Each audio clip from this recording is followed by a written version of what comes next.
রক্তস্রোত পর্ব 1 তটিনিয়ারোরা প্রথম অংশ। বিয়ের আসনে কবুল বলার পরেই মাহার স্বামী নিজের কাজের উছিলা দিয়ে চলে যায়। মাহার মুখ তা পর্যন্ত দেখে না। শহর ছেড়ে ট্রেনে করে গ্রামে শ্বশুর বাড়িতে এসেও স্বামীর দেখা পায় না মাহা।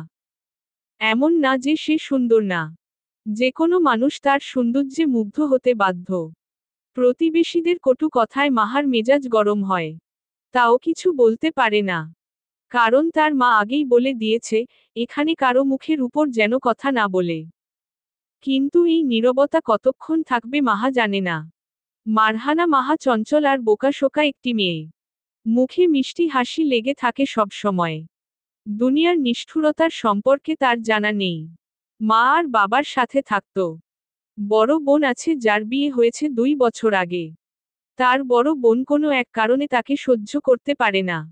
হয়তো হিংসা, কিন্তু মাহা তা দেখেও যেন দেখে না। হেসে উড়িয়ে দেয় বোনের তিক্ত কথাগুলো। হঠাৎ বিয়ের কারণ তার এখনো অজানা। এখন সে জমিদার বাড়ির বড় ছেলের বউ। সেও ধনী ঘরের মেয়ে। মাহার মা আর বাবার ইচ্ছে ছিল তাকে ডক্টর বানাবে। মাহা ও বাবা মার ইচ্ছে পূরণের জন্য পড়াশুনোয় খুব আগ্রহী ছিল। কিন্তু তার মাঝে বিয়ে তা অনাকাঙ্ক্ষিত ছাড়া কিছুই না। বিয়ের দিন সকালে মাহার মা তাকে ডেকে উঠিয়ে বলে আজকে তার বিয়ে। মাহার সে কি কান্না, সে কিছুতেই বিয়ে না করবে না। 16 বছরের মাহার কান্না তার মা শুনেও শুনল না। পরে রাগ করেই বিয়ের জন্য রাজি হয়েছে মাহা। জমিদার বাড়ির বড় ছেলে শুনে কান্নাগুলো আরো বেড়ে গিয়েছিল। নিশ্চয় বুড়ো হবে। তবে বিয়ের দিন নিজের ঘরে, সাদা কালো ক্যামেরায় বন্দি করা একটি সুদর্শন পুরুষের ছবি, নিজের ঘরে দেখে ড্যাব ড্যাব করে তাকিয়েছিল মাহা। পাশ থেকে দাদি শাশুড়ি বলে উঠল, এই নাকি তার স্বামী। মাহা একটু লজ্জা পেল। যদিও সে সহজে লজ্জা পায় না, তাও কেমন যেন লজ্জা লাগলো, যার কারণ নিজেও বুঝল না। তবে গায়ের রংটা সাদা কালো ফ্রেমের কারণে ধরতে পারল না। বিয়ের রাত মাহা একা থাকল। বিয়ের পর দিন থেকে এই পরিবারের নিয়মকানুন শুনে মাহা জ্ঞান হারানোর অবস্থা। যৌথ পরিবারে নিজেকে মানিয়ে নেওয়া সহজ না বুঝতে পারল। তার ভিতর স্বামী নামক মানুষটা উধাও। মাহার জানতে ইচ্ছে করে লোকটি কেমন হতে পারে। কি অদ্ভুত তাই না? যাকে দেখেনি, যাকে বিয়ে করতে চায়নি, তাকেই এখন দেখার জন্য মন আকুল। মাহার মনে সারাদিন এসব কথা ঘুরপাক খেতে থাকে। এই পরিবারের কিছু মানুষ আছে যারা তাকে আপন করে নিয়েছে। আবার কিছু মানুষ আছে যারা মাহাকে সহ্য করতে পারে না। অবুঝ মাহা এগুলো বুঝেও যেন বুঝে না। মাঝে মাঝে ভাবে কি অদ্ভুত। সে তার স্বামীর জন্য গ্রামে আসল, আর তার স্বামী শহরেই ঘাপটি মেরে বসে আছে। দাদিজান আসতে পারি? আরে নাত বউ নাকি, আহ আহ যখন মন চায় আইবা। আবার জিগান লাগে নাকি? দাদিজান আমি কি অভদ্র নাকি, যে অনুমতি ছাড়া আসব? পরনে কুচিবিহীন বাংলা কাপড়, পায়ের দিকে হালকা উঁচু করে ঘরে আসতে আসতে চঞ্চল সুরে মাহা কথাগুলো বলল। এই মেয়ের চঞ্চল কথাগুলো রাহেলা বেগমকে মুগ্ধ করে। খুব সহজেই সবাইকে আপন করে নেয়। রাহেলা বেগম মুস্কি হেসে বলে, আরে না তুই অভদ্র হবি কেন? তুই তো লক্ষ্মী মেয়ে। হুম ঠিক বলেছ। আচ্ছা দাদাজান কোথায়? আমি তোমাকে গুরুত্বপূর্ণ কথা বলতে এসেছি। তোর দাদাজান বাগানে গেছে। বল কি বলবি? দাদিজান আমার স্বামী জান কবে আসবে? আজকেও কতগুলো মহিলা এসে কতগুলো কথা শুনিয়ে গেল। কথাটা বলে মাহা তার দাদি শাশুড়ির দিকে পিটপিট চোখে তাকালো উত্তরের আশায়। স্বামী যান? হুম অবাক হলে কেন? এই নামে মাইনষের সামনে ডাকিস না খারাপ কইব। কেন খারাপ বলবে কেন? এ বাড়িতে তো এটাই নিয়ম। তোমাকে দাদি যান, দাদাকে দাদা যান, শাশুড়ি আম্মাকে আম্মা যান, শ্বশুর আব্বাকে। এই থামো থামো তোর আর কউন লাগবো না। কিন্তু মেহরাবকে এই নামে ডাকিস না। ও নিজেও চেতে যাবে। দাদিজান উনি কি সত্যি খুব রাগী? আমাকে কি মারবে? এই হুন, আমার নাতি রাগী হইতে পারে। কিন্তু বউয়ের শৈল্যে কারণ ছাড়া হাত উঠাইব না। তুই ওর কথা মাইন্না চললেই হবে। না মানলে কি মারবে? ও আইলে, ওরেই জিগাইস। আল্লাহ, আম্মাজান বলছিল, ছাদের থেকে আচারের ডিব্বা আনতে। আমি তো বলেই গিয়েছিলাম। দাদিজান আমি যাই। বলেই মেয়েটা দৌড় দিল। ভুলে গেল এটা তার শ্বশুর বাড়ি। এভাবে তাকে যেতে দেখলে তার দোষ হবে। গভীর রাত, চারপাশে নীরবতা, মাহা গভীর ঘুমে বিভোর। দরজার খটখট আওয়াজে মেয়েটা বিরক্ত বোধ করল। ঘুম যেন আজ তার চোখ থেকে যেতেই চাচ্ছে না। কিন্তু আওয়াজটাও থামার নাম নেই, বরং আরো বেড়েই চলেছে। অবশেষে মাহার ঘুম ভাঙ্গিয়েই ছাড়ল। মাহার ঘুম ভাঙ্গার পর মাহার মেজাজ চরম পর্যায়ে গেল। এই বাড়িতে এসেছে পর থেকেই তারা তাদের শত্রুতা পালন করছে, তাকে ঘুমাতে না দিয়ে। তবে কখনো এভাবে করাঘাত করেনি। মাহা দরজা খুলে প্রতিবাদের সুরে কিছু বলতে যাবে, তার আগেই পুরুষালী একটি গম্ভীর সুর ধমকে ওঠে। দরজা খোলার আগে কে এসেছে, এটা জিজ্ঞেস করতে কি মুখ ব্যথা করে? রক্তস্রোত পর্ব 2। তটিনিয়ারোরা। দরজা খোলার আগে কে এসেছে এটা জিজ্ঞেস করতে কি মুখে ব্যথা করে? মাহার সামনে দাঁড়ানো গম্ভীর মানুষ তার দিকে তাকিয়ে আবার ঘরে টানানো বড় ছবিটার দিকে তাকালো। পর বুঝল এই তার সেই স্বামী, যে বিয়ের দিন তাকে রেখে কাজের জন্য চলে গিয়েছিল। যার সাথে বিয়ে হওয়ার 3 দিন পর সামনে থেকে মুখ দেখার সৌভাগ্য হলো মাহার। আচ্ছা, মাহার তো স্বামীর মুখ দেখার জন্য কত কৌতূহল ছিল। তবে তার স্বামীর কি কৌতূহল ছিল না? না, মাহার ছোট মাথায় আর কিছু ভাবতে চাইল না। আর লোকটা কি বলতে চাচ্ছে এইটাও তো বুঝতে পারছে না। তাই মাহা বলে উঠল, মানে, বাড়িতে আরো পুরুষ আছে, এটা কি জানো না? তারাও তো আসতে পারত। কেন, তারা আসলে কি হতো? অবুঝ মাহা বুঝল না, সে যে ভুল কথা বলে ফেলেছে। তবে কথা বলার পর মেহরাবের দিকে তাকিয়ে ওর বুক ধক করে উঠল। লোকটা রাগী চোখে ওর দিকে তাকিয়ে আছে। মাহা মাথা নিচু করে ফেলল। সাহস হলো না লোকটার দিকে তাকানোর। ঘরময় চলল নীরবতা। আমি বাদে যে পুরুষে ঘরে প্রবেশ করবে, তাকে আমি জাহান্নাম দেখিয়ে ছাড়ব। আর তুমিও ছাড় পাবে না বেগম সাহেবা। কথাটা যেন মনে থাকে। ভয়ে চঞ্চল মাহার মুখ বন্ধ হয়ে গেল। লোকটা কি তাকে হুমকি দিল? সে এমন কি বলেছে? মাহার কান্না পেল। বিয়ের পর আজকে প্রথম দেখা হলো। আর আজকেই বোকাঝোকা শুরু করে দিল। ভবিষ্যতে কি হবে তার? কি হলো, আমার কথা কি কানে যায়নি? হুম, হুম গেছে তো দোকানেই গেছে। বিশ্বাস করুন, মিথ্যে বলছি না। আপনার মন চাইলে ওদের জিজ্ঞেস করুন। হুম, ভালো। এখন কি ঘরে ঢুকতে দিবে না নাকি? ঘর কি দখল করে নিয়েছ? এমা না, আমি কেন ঘর দখল করব? বলে মাহা সরে দাঁড়িয়ে পড়ল। মেহরাব ঘরে গিয়ে খাটে বসল। বসে সামনে দাঁড়ানো মেয়েটার দিকে নিপুণ দৃষ্টিতে তাকালো। মেয়েটার গায়ে লাল রঙের শাড়ি, মেহেদি রঙা, 2 হাতে মোটা মোটা দুটো বালা, গলায় সোনার চেইন, কানে ছোট দুল, চুলগুলো এলোমেলো ভাবে খোপা করা। দেখেই বোঝা যাচ্ছে এ যে নতুন বধূয়া।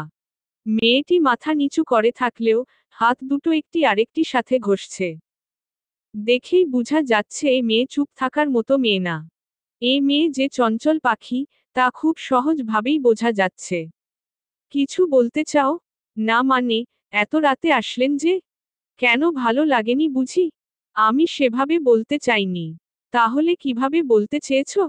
কিছু না, কিছু না, এমনই মুখ ফসকে বের হয়ে গেছে। আচ্ছা, মানলাম। কিন্তু এই দুদিনে কি বাড়ির নিয়মকানুন কিছু শেখনি? সে কখন এসেছি? তোমার কি উচিত ছিল না, আমি খেয়েছি নাকি না খেয়ে এসেছি, জিজ্ঞেস করা? আল্লাহ, আপনি খাননি? একটু বসুন, আমি খাবার নিয়ে আসছি। যাব আর আসব। বলেই মাহা দৌড় দিল। অপর পাশের মানুষটি কিছু বলতে চায় নাকি শোনার প্রয়োজন বোধ করল না। হয়তো সে এখান থেকে পালানোর সুযোগেই ছিল। আর না হলে মেহরাব না খেয়ে আছে বলেই এমন উতলা দেখালো। রান্না ঘরে মাটির চুলায় তাকিয়ে দাঁড়িয়ে আছে মাহা। ভাত ছাড়া আর কিছু নেই ঘরে। অদ্ভুত, কত কিছুই তো রান্না করা হয়েছিল। সবই শেষ নাকি? হঠাৎ মনে হলো তার পিছনে কেউ তাকে দেখছে। মাহা সেই দিকে তাকালো। অথচ সেখানে কেউ নেই। মাহা নিজের শাড়িটা ঠিক করে নিল, যা পেটের থেকে একটু সরে গিয়েছিল। আবারও মাটির চুলায় নজর দিল। এই চুলায় রান্না করে কিভাবে? সে তো আগে কখনো রান্না করেনি। আর কি বা রান্না করবে? এই বৌমা, এই রাতে এইখানে কি করো? খিদা লাগছে নাকি? পেছনে থেকে ছোট চাচির কথা শুনে মাহা পিছনে ঘুরল। এই ভদ্র মহিলা মাহাকে খুব আদর করে। মাহারও তাকে ভালো লাগে। আর তাদের ভাবের একটাই কারণ, দুজনের স্বভাব চরিত্র এক। কথাবার্তা চাঞ্চলতা সব দিক দিয়েই। ছোট চাচি জানেন কি হয়েছে? কি জানুম? এরে তুই কি লজ্জা পাইতেছিস? বলো কি? আমি লজ্জা পাচ্ছি? আচ্ছা বুঝলে কিভাবে? আমি সবই বুঝি এখন কি হইছে? আমার উনি আসছে চাচি যান। উনি আবার ক্যাডা? আরে বুঝো না কেন? বুঝার চেষ্টা করো, তাহলেই তো বুঝতে পারবা। মেহরাব আইছে। হুম চাচি যান। উনার জন্যই তো খাবার নিতে আসছি। কিন্তু কিছুই তো পাচ্ছি না খাবারের জন্য। আইচ্ছা তুই খাড়া। রান্না আছে তো ওইখানে তাহাইলেই পাইতি। বলে রান্না ঘরের ডান দিকে রাখা একটা পাত্রের থেকে তরকারি বেড়ে দিল। মাহা খাবার নিয়ে চঞ্চল পায়ে নিজের ঘরে যাওয়া শুরু করল। এই আসতে জাপইরা যাবি। ঘরে ঢুকে মাহা দেখে মেহরাব কপালে হাতে দিয়ে শুয়ে হয়ে আছে। লোকটা কি ঘুমিয়ে পড়ল নাকি? মাহা কি ডাক দিবে? যদি আবার রেগে যায়? দ্বিধাদ্বন্দ্বে ভুগে মাহা অবশেষে ডেকে উঠল। এই শুনেন। ওগো ঘুমিয়ে পড়লেন নাকি? মাহার এই সম্বোধন শুনে মেহরাব অদ্ভুত চোখে তাকালো মাহার দিকে। কি হলো এভাবে তাকাচ্ছেন কেন? ওগো। হ্যাঁ, কেন আপনার খারাপ লেগেছে? না তেমন কিছু না। সামান্য খাবার আনতে এত সময় লাগার কারণটা জানতে পারি। আসলে হয়েছে কি শুনেন, প্রথমে রান্নাঘরে ঢুকেছি। তারপর পাতিলের ঢাকনা খুলে দেখি ভাত আছে। তারপর ভাত নিয়েছি থালায়।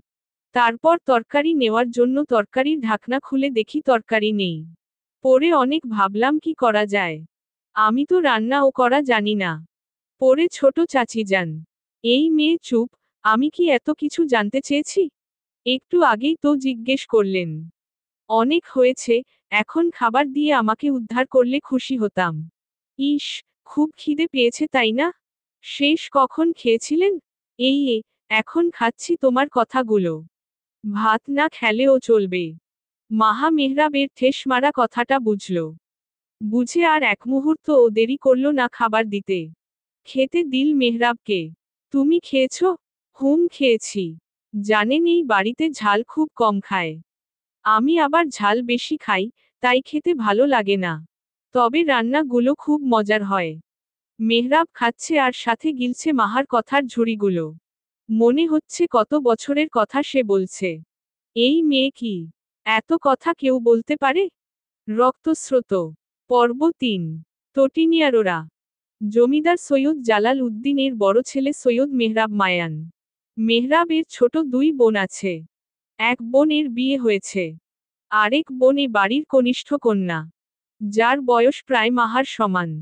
এই জন্যই তো মাহার সাথে খুব ভাব। মেহরাবের মেজ চাচার ২ ছেলে। ছোট চাচার ১ মেয়ে ১ ছেলে। জমিদার বাড়ির মূল কর্তা সৈয়দ জালাল। পিতার অসুস্থতার পরে সেই এই বাড়ির দায়িত্ব নিয়েছে। এই পুরো বাড়িটাকে আগলিয়ে রেখেছে। সৈয়দ জালালের মুখের উপর কেউ কথা বলার সাহস পায় না। এমনকি তার নিজ পিতাও সাহস পায় না। কিন্তু মেহরাব সবার বিপরীত। সে সব সময় নিজের যা মন চায় তাই করে। অবশ্য স্বভাব তা বাবার কাছ থেকেই পেয়েছে। কোনো এক অজানা কারণে বাবা ছেলের নীরব যুদ্ধ চলে। যার কারণ অন্য কেউ জানে না। আজানের মিষ্টি ধ্বনিতে ঘুম ভাঙ্গে মাহার। নিজের গায়ে ভারী কিছুর আভাস পেতেই চোখ মুখ কুচকিয়ে ফেলে মাহা। ডান হাতটা পুরো অবশ হয়ে গেছে। বিরক্ত নিয়ে ভারী জিনিস কি খুঁজতে গিয়ে দেখে মেহরাবের হাত তার গায়ের উপর পড়ে আছে। সরানোর মতো শক্তিও পাচ্ছে না। তাই কিছু না ভেবেই চিমটি কাটল। চিমটি কাটার সাথে সাথে মেহরাব বিরক্ত চোখে তাকালো মাহার দিকে। চোখে চোখ পড়ল। মাহা মনে মনে ভাবছে চিমটিটা কি জোরে দিয়ে ফেলল নাকি। এই তোমার সমস্যা কি? চিমটি কাটলে কেন? আল্লাহ, কি বলেন এগুলা? আমি কখন চিমটি কাটলাম? নিরুদ্বিধায় মিথ্যে গুলো বলে গেল মাহা।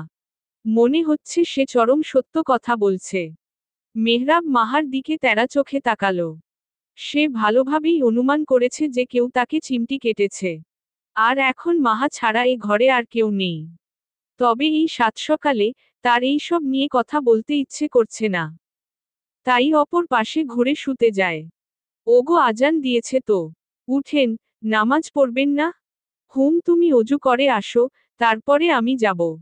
আচ্ছা একসাথে পড়ব কিন্তু। আচ্ছা যাও। হাতটা এখনো ব্যথা করছে। মনে হচ্ছে হাতির হাত ছিল আমার উপরে। মেহরাব গরম চোখে তাকালো মাহার দিকে। মাহা সেদিকে তাকিয়ে পাত্তা দিল না। হাত মালিশ করতে করতে উঠতে লাগলো। যাওয়ার আগে শুনতে পেল মেহরাবের রাগান্বিত বলা কথাগুলো। এই মেয়ে কাকে কি বলছো জানো? ভুলে যেও না আমি তোমার কি হই।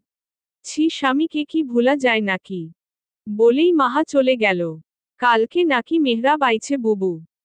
শুনলাম মালেহা বলল। দেখছেন বুবু আগে বউয়ের ঘরে ঢুকছে। আপনার সাথে দেখা করছে? করে নাই তো আমি জানি। মেজো বুবু এত কুইটনামি কইরেন না। ছেলেরা রাইতে এমনই দেরিতে আইছিল, দেহা করব কহন? মালেহা তুমি কাকে কি বলতেছ জানো? সম্পর্কে আমি কিন্তু তোমার বড়। এভাবে তুমি আমার সাথে কথা বলার সাহস পাও কিভাবে? কি করুম মেজো ভাবি হাঁচা কথা এমনই দিয়া বাইর হইয়া যায় মুখ থেইকা। আমার কিন্তু দোষ নাই গো। মালেহা তোমাকে কতবার বলেছি শুদ্ধ ভাষায় কথা বলা শিখো। ভুলে যে না তুমি এখন সৈয়দ বাড়ির বউ। কম বছর তো হলো না আসছো। কয়দিন পরে মেয়ে বিয়ে দিবে এখন তো ভাষা ঠিক করো। আম্মাজান চাচিজান এর এভাবে কথা বলার অভ্যাস তাহলে বলুক। তাতে অন্য কারো সমস্যা হবে কেন? দাদিজান ও তো এভাবেই কথা বলে। রান্নাঘরে প্রবেশ করতে করতে মাহা কথাগুলো বলে। মাহার শাশুড়ি করা দৃষ্টি নিক্ষেপ করে তার দিকে। কিন্তু মাহা তা উপেক্ষা করে। সে জানে শাশুড়ি নামক মানুষটা তাকে সহ্য করতে পারে না। তাই সেও শাশুড়িকে পাত্তা দেয় না।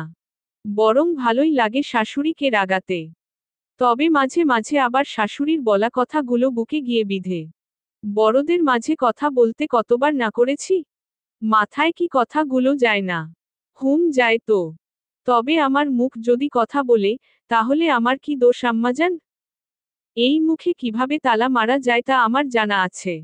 বড় ভাবি আপনি কেন তালা মারতে যাইবেন? তালা মারার লাইগ্গা ওর জামাই আছে। মারলে ওর জামাই মারবনে। নিজের ছোট যা আর পুত্রবধূর কথাগুলো হজম হচ্ছে না হাফজা বেগমের। তাই আর কথা বাড়াতে চাইল না। এখন কথা বললেই কথা বাড়বে। তাই প্রসঙ্গ পাল্টালো। শুনলাম মেহরাব নাকি আসছে। আম্মাজান। কখন আসলো? সে তো অনেক কাহিনী আম্মাজান। আমি রাতে গভীর ঘুমে ছিলাম। হঠাৎ দরজার ঠকঠক আওয়াজ পেয়ে ঘুম ভেঙে গেল। দরজা খুলে দেখি আমার উনি আসছে। প্রথমে তো চিনতে পারিনি পরে বারবার ঘরে টানানো ছবি আর তার দিকে তাকিয়ে চিনলাম। তারপর সে আমাকে বলল, এই মেয়ে হইছে এখন চুপ হও। এত কথা শুনতে চাইছি। আম্মাজান আপনিও আপনার ছেলের মতো। প্রথমে জানতে চান, তারপর বলতে নিলেই থামিয়ে দেন। তখন আমার কথাগুলো যে কষ্ট পায় বুঝেন না। না বুঝি না। এখন এই চাটা মেহরাবকে দিয়ে আসো যাও। বলে মাহার শাশুড়ি মাহার হাতে চায়ের কাপ দিয়ে দিল। মাহা হাতে চায়ের কাপ নিয়ে জায়গা ত্যাগ করল। দেখছেন ভাবি দেখছেন মেয়েটার মুখ কত চলে। কতগুলো কথা শুনিয়ে দিয়ে গেল। মেজো ভাবি, মাইয়া ডার পেছনে হুদ্দায় পইরা থাহ কেন? দেখ ছোট তুই কারণ ছাড়া ঝগড়া করতে আসবি না। আর কয়বার কমু, উচিত কথা আমার মুখ দিয়া এমনই বাইর হইয়া যায়। এই তোরা চুপ থাক। কাজে মনোযোগ দে, খাওয়ার সময় হয়ে আসছে। হাতে চায়ের কাপ নিয়ে নিজের ঘরে যাচ্ছিল মাহা। তার ঘর দুতলায়। সবগুলো সিঁড়ি পেরিয়ে দক্ষিণ দিকে নিজের ঘরের দিকে যাচ্ছিল। তখন চোখে পড়ল মেহরাবের দাদি দক্ষিণ দিকের শেষ মাথায় যাচ্ছে। কিন্তু ওইখানে কেন যাচ্ছে বুঝল না। ওইদিকে শুধু একটি ঘর আছে। তাও তালা দিয়ে আবদ্ধ ঘরটি। মাহার পুরো বাড়ি ঘোরা দেখা হয়েছে।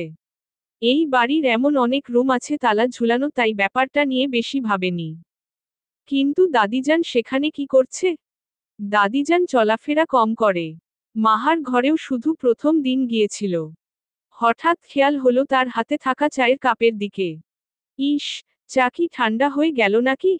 ভেবে একটু চুমুক দিল। না ঠিকই আছে। ঠান্ডা চা তো আর স্বামীকে খাওয়ানো যায় না। তাই আগে নিজে খেয়ে দেখল। এমনেতেই লোকটা যা রাগী। মাহার খুব ভয় লাগে। তাও নিজের মুখ বন্ধ করতে পারবে না সে, এ যে হওয়ার না। রক্তস্রোত।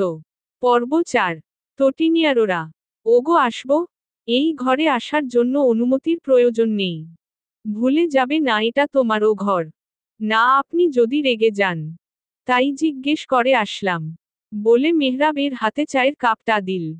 মেহরাব চায় চুমুক দিয়ে বলে, বিনা অনুমতিতে আমার জন্য আনা চা খেতে পারো, তখন অনুমতি লাগে না? এখন ঘরে আসতে অনুমতি চাচ্ছ? চুরি করে ধরা পড়ার মতো মাহা মেহরাবের দিকে তাকালো। ইস লোকটা কি দেখে ফেলেছে। মাহা এখন কি বলবে? কি হলো? ধরা পড়ে এখন মুখের বুলি গায়েব হয়ে গেল নাকি?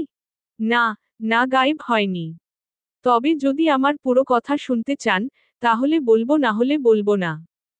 পুরো কথা না বলতে পারলে আমার কথাগুলো যে খুব কষ্ট পায়।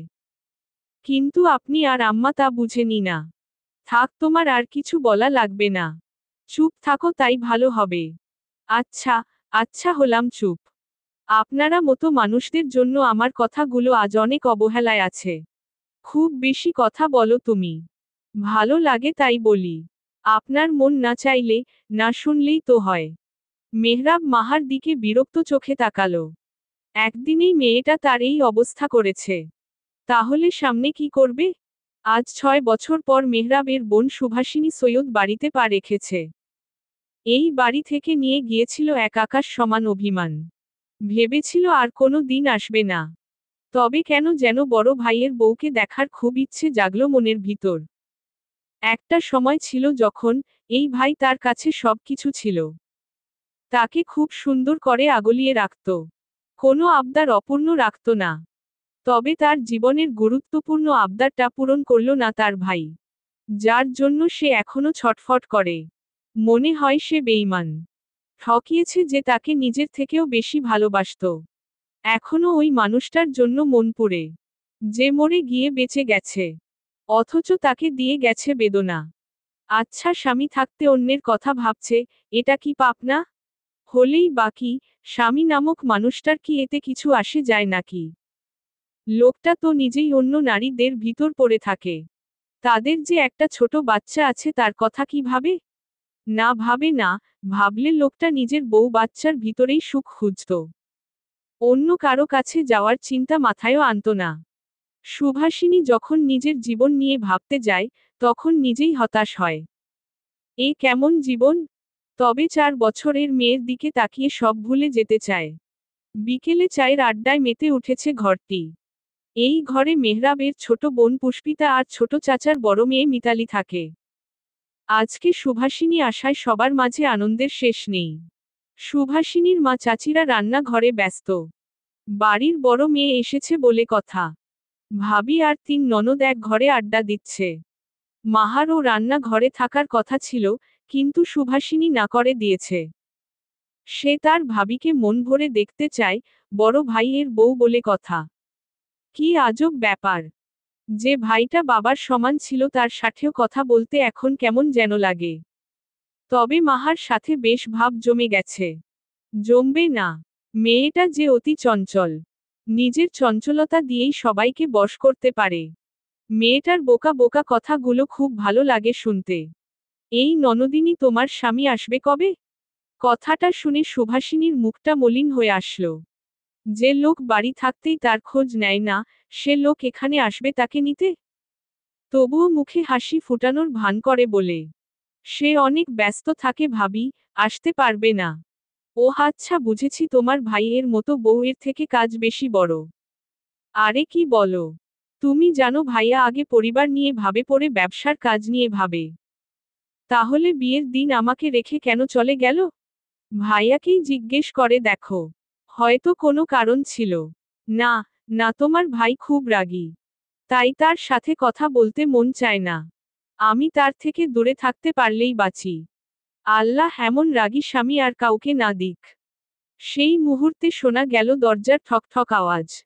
সবাই দরজার দিকে তাকিয়ে দেখল মেহরাব এসেছে। মাহা ভয়ে ঢোক গিলল। লোকটা কি তার কথা শুনে ফেলেছে? আমার শুভার সাথে কথা আছে। আচ্ছা ভাইয়া আমরা যাচ্ছি। সবাই চলে যেতে লাগলো। মাহা পিছন ঘুরে দেখল। না, লোকটা মনে হয় কিছু শুনেনি। আর শুনলেই কি? সে কি তেমন কিছু বলেছে নাকি? তাই আর মাথা না ঘামিয়ে চলে গেল। কেমন আছিস? যেমন রাখতে চেয়েছিলে, তেমনই আছি ভাইয়া। বিছানায় ঘুমন্ত মেয়ের দিকে তাকিয়ে উত্তর দিল সুভাষিনী। কথাগুলোর মাঝে ছিল অভিমান, যা মেহরাব বুঝল, কিন্তু পাত্তা দিল না। মেহরাবের মুখ দেখে তার মনের কথাগুলো কেউই অনুমান করতে পারবে না। তাহলে তো ভালো থাকার কথা। তোমাদের যা মনে হয়, তাই ভাবতে পারো। এখনো অভিমান করে থাকবি? ওকে না মারলেও পারতে। আমি কিছু করিনি। চাইলে হয়তো থামাতে পারতে। মাঝে মাঝে কিছু জিনিস আমাদের হাতের বাহিরে চলে যায়, যা চাইলেও আমরা থামাতে পারি না। থাক, পুরনো কথাগুলো না তুললেই ভালো। ভালো থেকো তোমরা, এটাই আমার চাওয়া। মেহরাব আর কিছু বলল না, শুধু বোনের মাথায় স্নেহ মাখা হাতটা রাখল। কি চলছে তার ভিতর তা হয়তো সেই জানে। সৈয়দ বাড়ির নিয়ম হলো আগে বাড়ির পুরুষেরা খাবে, তারপর বাড়ির মেয়ে বউরা একসাথে খাবে। রাতের খাবার বাড়ির ছেলেরা খাচ্ছে আর মেয়েরা পরিবেশ করছে। মাহাও শাশুড়িদের সঙ্গে কাজ করছে। কিন্তু এক জোড়া কুৎসিত চোখ যে মাহাকে খারাপ নজরে দেখছে, তা কি মাহা জানে? তবে মাহা না দেখলেও বিষয়টা অন্য কারো চোখে ঠিকই ধরা দিল। রাতের খাবার খেয়ে শাশুড়িদের সঙ্গে কাজ শেষ করে মাহা মাত্র ঘরে ঢুকল। ঘরে ঢুকে দেখে মেহরাব ঘরে নেই। মাহা শান্তির নিঃশ্বাস নিল। লোকটা কেমন গম্ভীর স্বভাবের। মাহার তো বেশ ভয় লাগে। কখন যেন মাহার সুন্দর গালটা লাল করে ফেলে। না হলে বকা তেমন আহামরি কিছু না। মাহার আম্মু ও তো বকা দিত, তবে কখনো মায়ের হাতে মার খায়নি মাহা। হঠাৎ দরজার লাগানোর শব্দে মাহার ভিতর ধক করে উঠল। ইস, লোকটা কি এসে পড়ল! মাহা পিছন ঘুরে দেখল মেহরাবকে। তারপর তড়িঘড়ি করে বিছানা গুছাতে লাগল। স্বামী হিসেবে কি আমি এতটাই খারাপ, যে আমার বউ চায় না তার মতো আর কারো কপাল হোক? এমা ছি ছি, এগুলো কি বলছেন? এমন হতে যাবে কেন? বরং আপনার মতো স্বামী পাওয়া ভাগ্যের ব্যাপার। তাহলে বিকেলে যেগুলো বললে, কি বলেছি জানো না? না, সমস্যা নেই, পিঠে কিছু বাড়ি পড়লেই জানতে পারবে, বলে মেহরাব আলমারির দিকে গেল। লোকটা কি সত্যি তাকে মারবে নাকি? কি আজব ব্যাপার, মাহার মতো নিষ্পাপ মেয়েকে মারবে? রক্তস্রোত পর্ব ৫। তটিনিয়ারোরা। আলমারি থেকে একটি ছোট বক্স নিয়ে মেহরাব মাহাকে খাটে বসিয়ে দিল। তারপর নিজেও মাহার পাশে বসল। মেহরাব কোনো কথা বলছে না, শুধু মাহার দিকে একদৃষ্টিতে তাকিয়ে আছে। মাহার হঠাৎ কেমন যেন লজ্জা লজ্জা লাগল। এভাবে দেখার মানে কি? মেহরাব এর দিকে একটু তাকিয়ে আবার দৃষ্টি ঘুরিয়ে নিল। মেহরাব বক্স থেকে একটা সোনার চেইন বের করে মাহার গলায় পরিয়ে দিল। মাহা অবাক দৃষ্টিতে চেইনটা দেখল। চেইনে একটা লকেট আছে, ফুলের কারুকাজ করা, চোখ ধাঁধানোর মতো সুন্দর। চেইনের থেকে চোখ ঘুরিয়ে মেহরাবের দিকে তাকালো। হঠাৎ এই চেইন দেওয়ায় মাহা বাকবিতণ্ড। নীরবতা ভাঙ্গল মেহরাব। বিয়ের রাতে বউকে উপহার দিতে হয় বেগম সাহেবা। তবে আমি সেদিন না থাকায় দিতে পারিনি, যার জন্য দুঃখিত। মাহা মেহরাবের দিকে ড্যাব করে তাকালো। লোকটা কি বলতে চাচ্ছে? কিছুই যেন ওর বুঝে আসছে না। মেহরাব তাকিয়ে মাহার মনের কথা বুঝতে চাইল। পুনরায় আবার বলে, সংসার কি বোঝো? তাহলে বলো সংসার কি, আমি শুনতে চাই। মা যখন আমাদের বিয়ের কথা বলেছিল, তখন আমি জিজ্ঞেস করাই বলেছিল, আপনার আর এই বাড়ির সবার কথা মেনে চলতে। মেহরাব মুচকি হাসল। এ মেয়ে এমন কিছু বলবে এটাই যেন সে জানত। এতটুকু। সংসার হলো স্বামীর সুখে দুঃখে পাশে থাকা, একজন আরেকজনকে বুঝা, দুজন দুজনকে সম্মান দেওয়া, দুজনের উচিত দুজনের পরিবারকে নিজের পরিবার ভাবা। সব থেকে গুরুত্বপূর্ণ হলো দুজন দুজনকে ভালোবাসা। বেগম সাহেবা, আমি চাই তোমার সম্পূর্ণ জুড়ে আমি থাকব। আজকে আমি তোমার কাছে তোমাকে চাইছি। তোমার সম্মতি চাইছি আমাদের সম্পর্ক আগাতে। আমি চাই আমাদের ভবিষ্যৎ সুন্দর হোক, আর আমরা যেন সারা জীবন একসাথে থাকতে পারি। বুঝতে পারছো আমি কি বোঝাতে চাচ্ছি? মাহা নীরব রইল এতগুলো কথা একসাথে। কিছু বুঝল, কিছু বুঝল না। তবুও মাথা উপরনিচ নাড়ালো, যেন সে সবই বুঝেছে। মেহরাব মাহার দিকে তাকিয়ে বুঝল মাহার মনের কথা। তবে তা নিয়ে সে বেশি ভাবল না। সেই রাতে দুজন একত্র হলো এক নতুন রূপে। আপন করে নিল একে অপরকে। বাহিরের তুমুল ঝড়বৃষ্টির রাতে তাদের নতুন জীবনের সূচনা হলো। সে রাতের আজ 3 দিন হলো। আজকে মাহার বড় ননদের শ্বশুর বাড়ি যাওয়ার দিন। এই কয়দিন সুভাষিনীকে নিয়েই সবাই পড়েছিল। সুভাষিনী ছিল এ বাড়ির খুব আদরের মেয়ে। কিন্তু সবাই কি তার মনের কথা জানে? কিভাবে মেয়েটা মরে গিয়েও বেঁচে আছে? না জানে না, সুভাষিনীও জানাতে চায় না। কারণ তার কাছে তো এই বাড়িটাই বিষের মতো লাগে। হঠাৎ এই বাড়িটা টানল তাকে, তাই তো সে আসল। আর সাথে তার মিষ্টি ভাবির সাথে পরিচয় হলো। আপা আর কয়দিন থেকে যাও না? নারে পুষ্প, এমনেতেই অনেক থাকা হয়েছে। এখন নিজের গন্তব্যে যাওয়ার পালা। এ বাড়ি যে আমার জন্য না। এভাবে বলো কেন? এটা তো তোমারও বাড়ি। আর একদিন থেকে গেলে কি হয়? মলিন হেসে বোনের মাথায় হাত বুলিয়ে দিল সুভাষিনী। বোন, একটা কথা রাখবি? বলো আপা, কি বলবে? ভুলেও কারো প্রেমে পড়িস না, এ যেন মরণ যন্ত্রণা থেকেও ভয়ানক। আমি চাই তোর একটা সুখের সংসার হোক। আপা, তুই কি সুখী না? সুভাষিনী কিছু বলল না। নীরব থেকে মেয়েকে নিয়ে চলে গেল ঘরের বাহিরে। পুষ্পিতা সেদিকে তাকিয়ে বোনের কথাগুলো বুঝতে চাইল। সে ছোট চাচির থেকে শুনেছে বোনের জীবন কাহিনী। তখন সে ছোট ছিল, কিছু বুঝত না। তবে ছোট চাচির সাথে ভাব থাকায় চাচি সব কিছু বলেছে। সেও চেয়েছিল ভালোবাসা নামক জিনিস থেকে দূরে থাকতে। কিন্তু আজকাল কারো জন্য তার মন উতলা থাকে। এটা কি ঠিক? সুভাষিনীর যাওয়ার সময় হয়েছে। এখান থেকে গরুর গাড়ি দিয়ে যাবে, তারপর ট্রেনে। শ্বশুর বাড়ি বেশি দূরেও না, আবার বেশি কাছেও না। বিদায় সময় মেহরাবের মা কান্নাকাটি শুরু করল।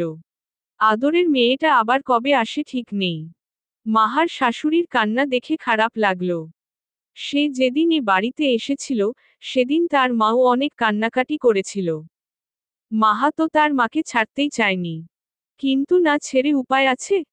মা বলেছিল মাহাকে যে খুব শীঘ্রই তাকে দেখতে আসবে। কিন্তু আসলো না কেন? মাহার যে মন পুড়ে। কালকেও মাহা টেলিফোনে ফোন দিয়ে কত কান্নাকাটি করল। মা বলল আর 2 দিন পর আসবে। মাহার যে আর তরস হইছে না মা বাবাকে দেখার জন্য। তা কি তারা বুঝে না? মা বাবার প্রতি এক আকাশ অভিমান জমিয়ে রাখল মাহা। যাকে বলে নীরব অভিমান। এই অভিমান কেউ বুঝে না, তবে এই অভিমান যে ভয়ানক। রান্না ঘরে কাজ করতে গিয়ে গরম তেলে হাত পুড়িয়ে ফেলেছে মাহা। তবে হাত পুড়ার চেয়ে নিজ শাশুড়ি আর মেজ চাচি শাশুড়ির কথাগুলোই যেন মাহাকে বেশি কষ্ট দিচ্ছে। মাহা কাজ পারে না আর বাচাল বলে অনেক অপমান করেছে। কথাগুলো মাহার হৃদয় তীরের মতো বিঁধেছে। রান্না তো সে পারে না। তার মা তো তাদের বলেই দিয়েছে। আর মাহা তো তাদেরকে আপন ভেবেই তাদের সাথে কথা বলে। তাহলে মাহার দোষ কোথায়? মাহার মা বলেছিল এই বাড়ির সবাইকে আপন ভাবতে। তাই তো মাহা তাদের আপন ভেবেছিল। তাহলে তারা কেন মাহার কথায় এত বিরক্ত? মাহা জেদ ধরেছে বাবার বাড়ি যাবে। এই বাড়িতে সে আর এক মুহূর্তও থাকবে না। মেহরাব সকাল থেকে বাড়িতে নেই। মাহা নিজের ঘরে বসে আপন মনে কান্না করেই চলেছে। সকাল থেকে মেয়েটা না খাওয়া কেউ খোঁজ নিতে আসেনি। মেয়েটা একমনে কান্না করেই চলেছে, আগে কখনো এমন কান্না করেনি। দরজা খোলার আওয়াজ আসলো। মাহা সেদিকে তাকালো না। সে জানালার দিকে তাকিয়ে রইল। তবে পায়ের শব্দেই বুঝে নিল কে হতে পারে। মানুষটাকে এটা অনুমান করতে পেরে মাহার কান্না যেন আরো বাড়ল। তোমার নাকি হাত পুড়েছে? দেখি এদিকে আসো, হাত দেখাও। মলম লাগিয়েছ? আমি বাড়ি যাব। বাড়িতেই তো আছো। মেহরাবের কণ্ঠে ক্ষোভ প্রকাশ পেল। মাহার বাড়ি ছেড়ে যাওয়ার কথা শুনে। বাবার বাড়ি যাব। এখানে আমি থাকবো না।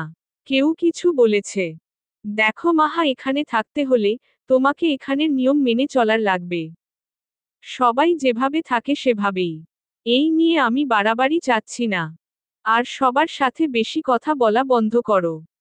তোমার সবগুলো কথা শুধু আমার জন্যই জমিয়ে রাখবে। আমি না হয় তোমার একমাত্র শ্রোতা হলাম, খারাপ কি তাতে? তাহলে কি আমি তাদের সাথে কথা বলবো না? তুমি এই বাড়ির বড় বউ। তাই তোমার উচিত বুঝে শুনে কথা বলা। আশা করি বুঝেছ। মা তো বলেছিল এটা আমার আপন বাড়ি। তাই তো আমি সবাইকে আপন ভেবে কথা বল। মাহা, বোঝার চেষ্টা করো, তুমি এই বাড়ির বউ।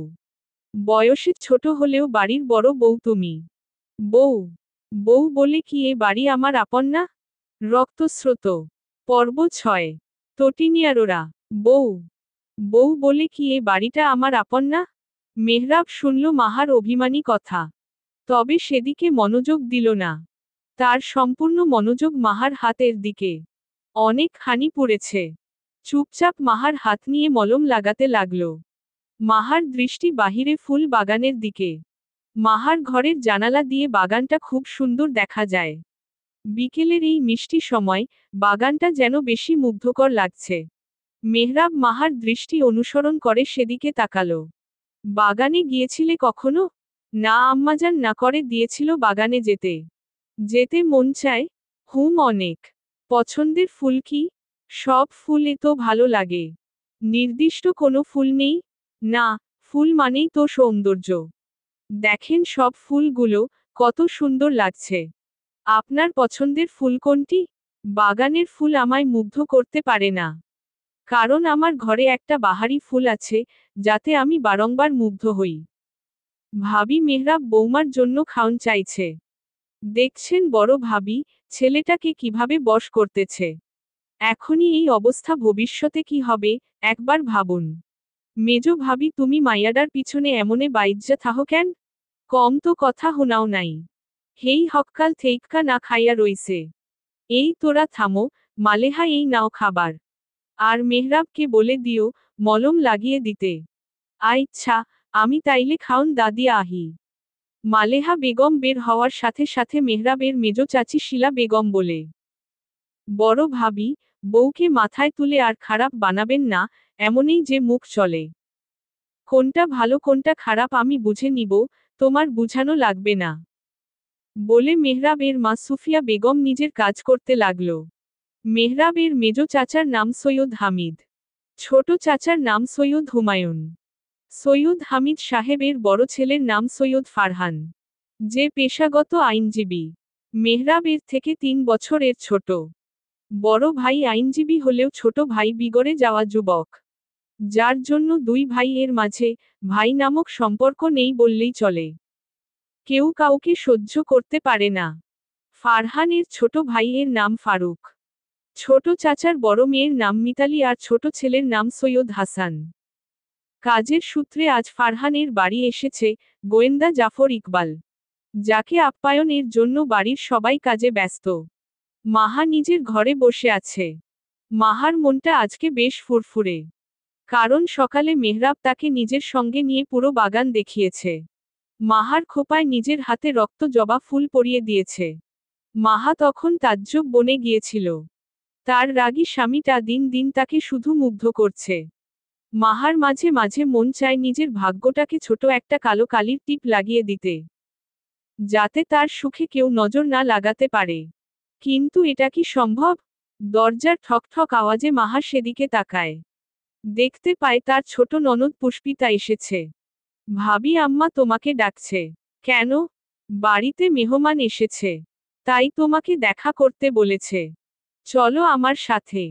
সময়টা সন্ধ্যা হলো, রুমে বসে আছেন মধ্যবয়স্ক লোক জাফর ইকবাল সাহেব। একটু পরেই চলে যাবে। যাওয়ার আগে নতুন বউকে দেখে যেতে চাইল। লোকটা গোয়েন্দা অফিসার হলেও নিজের মাঝে কোনো অহংকার নেই। বেশ ফুরফুরে মেজাজে থাকে। এই বাড়িতে আগেও দুয়েকবার এসেছিল। সেই হিসেবে মেহরাবের সাথে এই ভদ্রলোকের পরিচয় আছে। বাড়িতে এখন মেহরাবের দাদা সৈয়দ দিদার সাহেব আর ফারহান আছে। অন্যান্য পুরুষরা এখনো আসেনি। মেহরাবও বাড়িতে নেই, আসতে হয়তো রাত হবে। আসসালামু আলাইকুম। মাহার সালাম শুনে লোকটি মাহার দিকে তাকালো। মুচকি হেসে জবাব দিল, ওয়ালাইকুম আসসালাম। এই তাহলে মেহরাবের বউ? ফারহান উত্তর দিল, জি স্যার। মাশাআল্লাহ, অনেক মিষ্টি মেয়ে। মামনি কেমন আছো? আলহামদুলিল্লাহ ভালো। আপনি? আলহামদুলিল্লাহ অনেক ভালো। তোমার নাম কি? মারহানা মাহা। লোকটি চমকিত দৃষ্টিতে তাকালো মাহার দিকে। অত পর ফের প্রশ্ন করল, তোমার বাবা মার নাম কি? আরে জাফর চাচা যে হঠাৎ আমাদের বাড়িতে? মাহা উত্তর দিতে যাবে তার আগেই মেহরাবের কণ্ঠ শুনে সেদিকে তাকালো। মেহরাব মাহার দিকে তাকিয়ে চোখের ইশারায় যাওয়ার নির্দেশ দিল। যা ধরা পড়ল জাফর ইকবাল সাহেবের চোখে। মাহা চলে গেলে মেহরাব চেয়ারে বসে। জাফর ইকবাল মেহরাবের দিকে তাকিয়ে বলে, কিছু কাজ ছিল তাই এসেছিলাম। ভাবলাম তোমার বউকেও দেখে যাই। ওহ ভালো, দিনকাল কেমন যাচ্ছে? এই তো ভালোই। আজ ছাদে আলো নেই, চারপাশে অন্ধকারে ঘেরা। অমাবস্যার রাতের অন্ধকার হয়তো। ছাদের রেলিং এর কাছে দাঁড়িয়ে আছে মেহরাব আর ফারহান। সম্পর্কে চাচাতো ভাই হলেও দুই ভাইয়ের সম্পর্ক আপন ভাইয়ের মতো। হাতে তাদের নিকোটিনের ধোয়া উড়া বিড়ি। নীরবতা ভেঙ্গে মেহরাব বলে, জাফর ইকবাল যেন এই বাড়িতে আর না আসে। কেন? আসলে সমস্যা কি? লোকটা তো খারাপ না। অনেক বুদ্ধিমান আর ভালো মনের মানুষ। আমার সাথে তর্ক করবি না।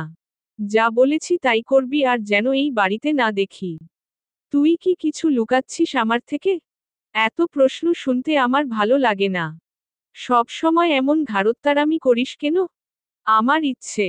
আর যা বললাম মনে থাকে যেন। বলে মেহরাব হাতে থাকা বিড়িটা ফেলে দিল। তার বউ নিশ্চয়ই এখন তার জন্য দরজার দিকে বারবার তাকাচ্ছে।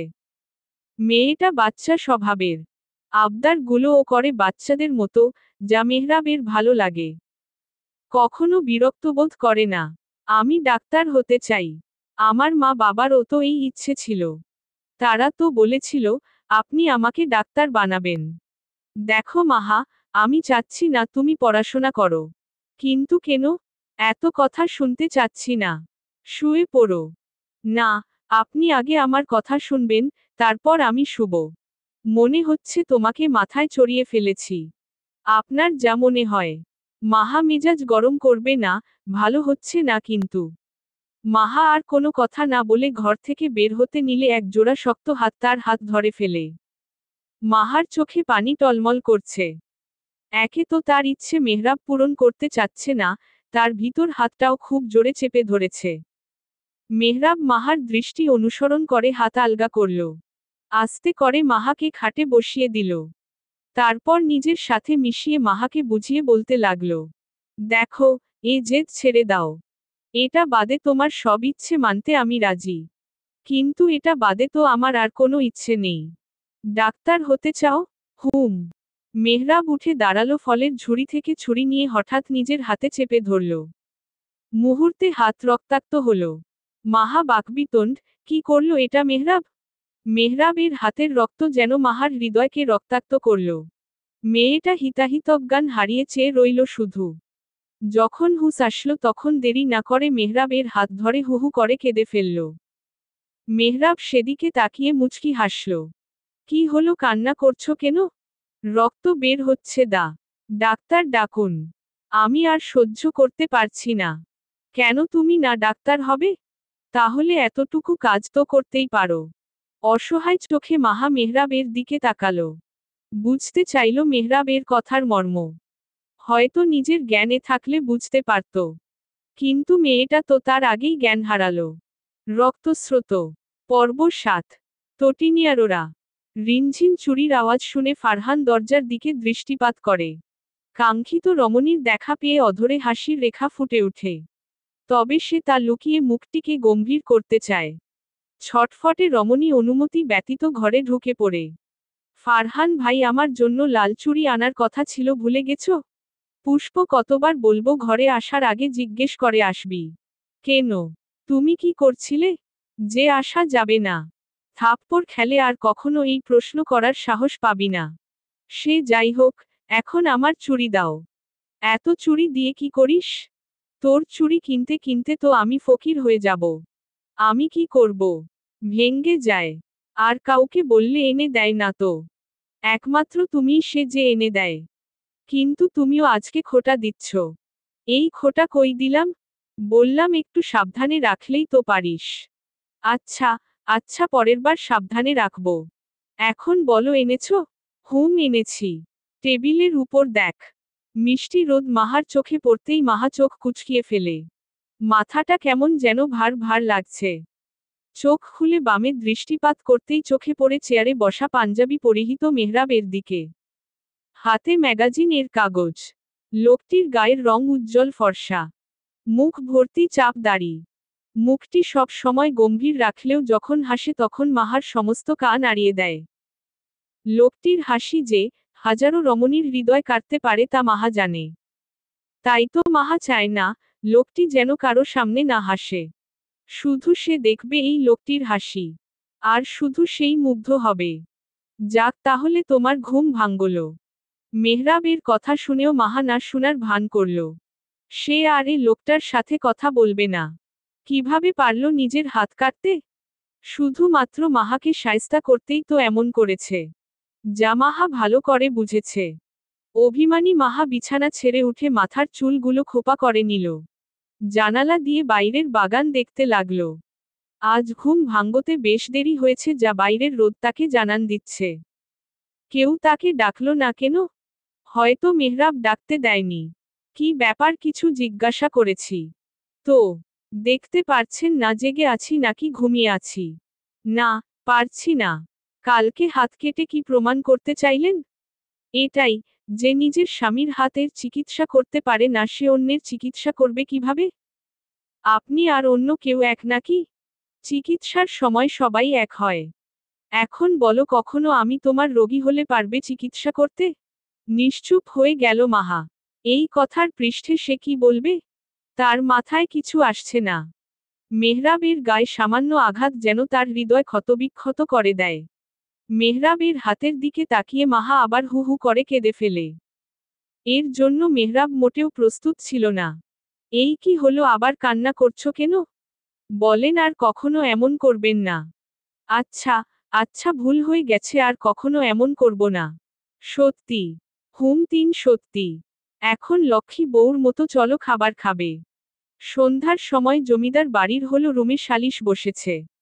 ফারহানের ছোট ভাই ফারুক গতকাল রাতে মদ খেয়ে মাতাল হয়ে বাড়ি ফিরেছিল। যার সূত্র ধরে আজ বাড়ির পুরুষরা ফারুকের বিচারের জন্য বসেছে। বিচারে ফারুক ইতিমধ্যে মেহরাবের হাতে দুটো কড়া চোর খেয়েছে। ফারহান এই বিচারে ছিল না। আসলে সে থাকতে চায়নি।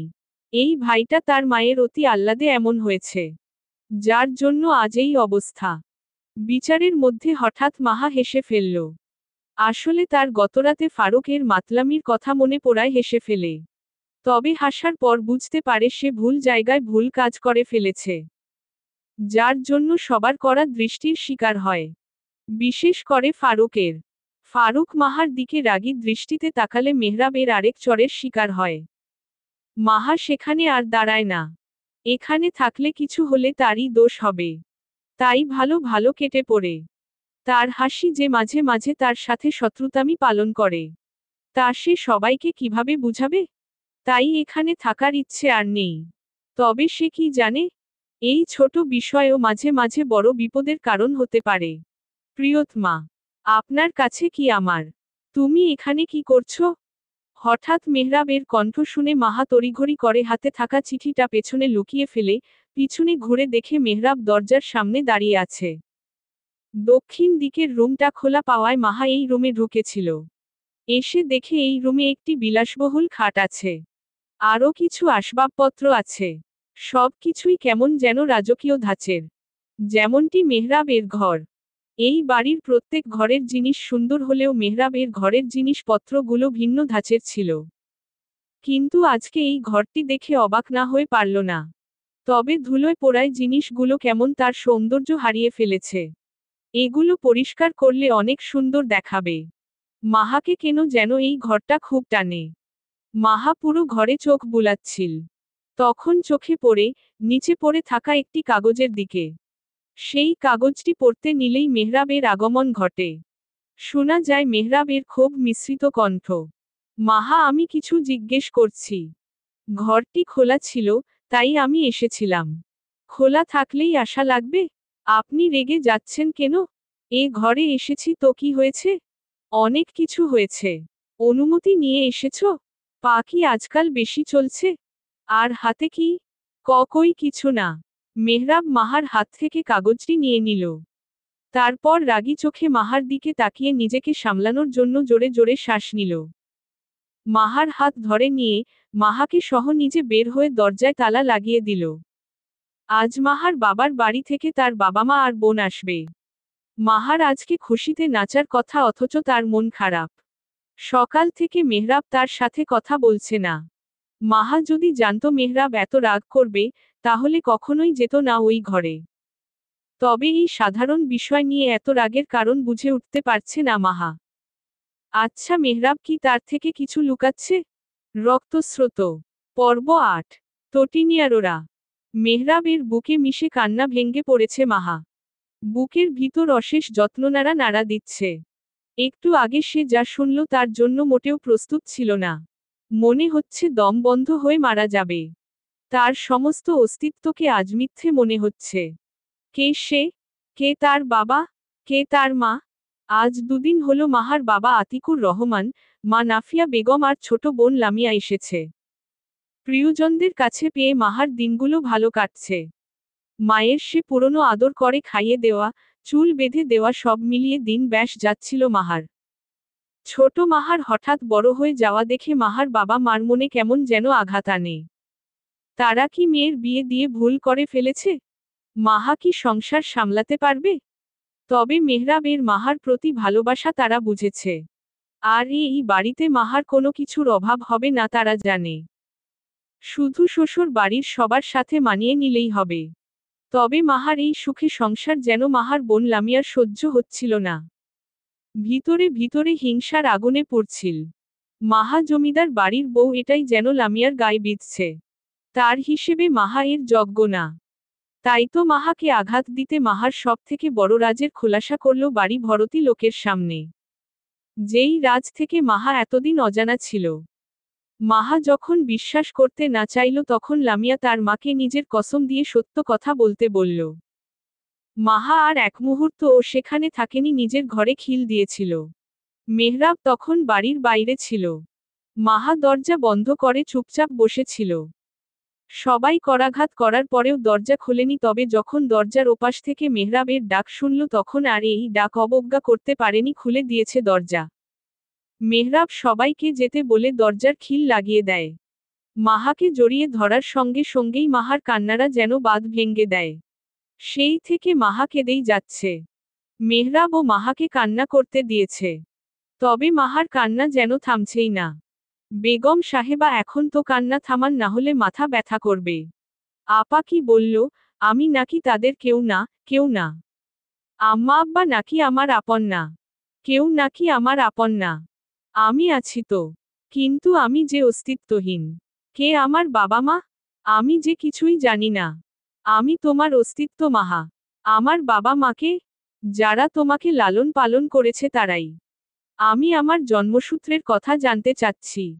আচ্ছা, কান্না থামাও। এদিকে তাকাও, আমার দিকে তাকাও।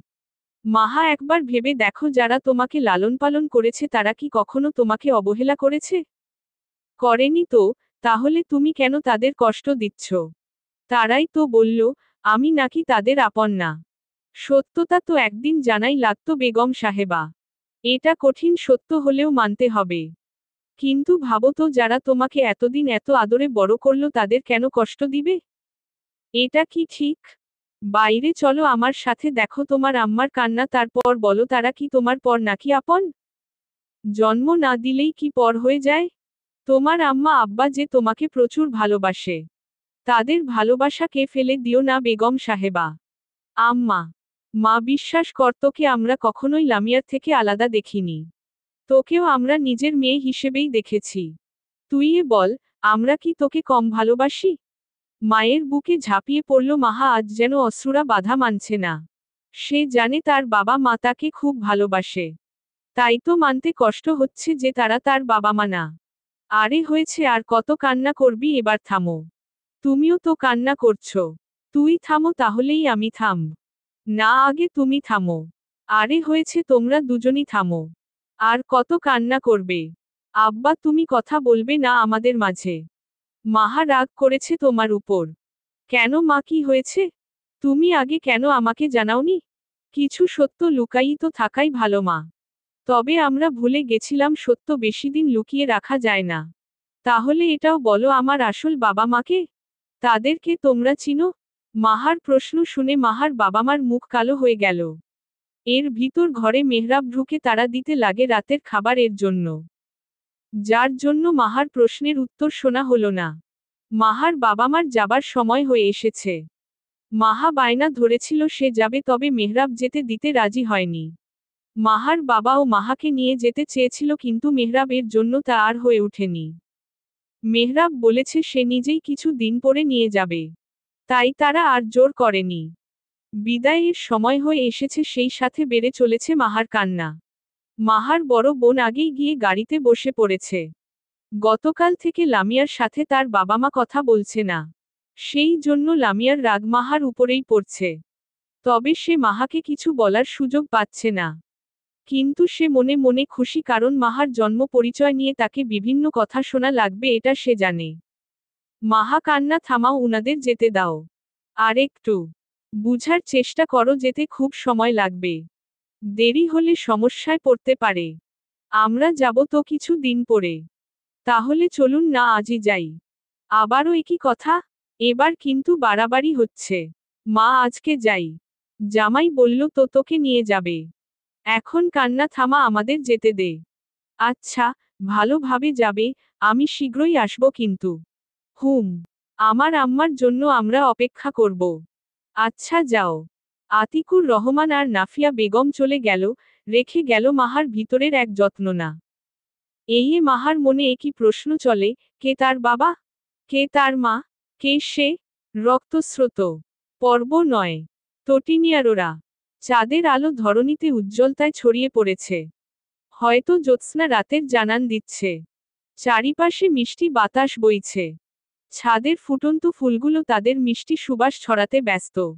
প্রকৃতি যেন তাদের সৌন্দর্যের জানান দিচ্ছে।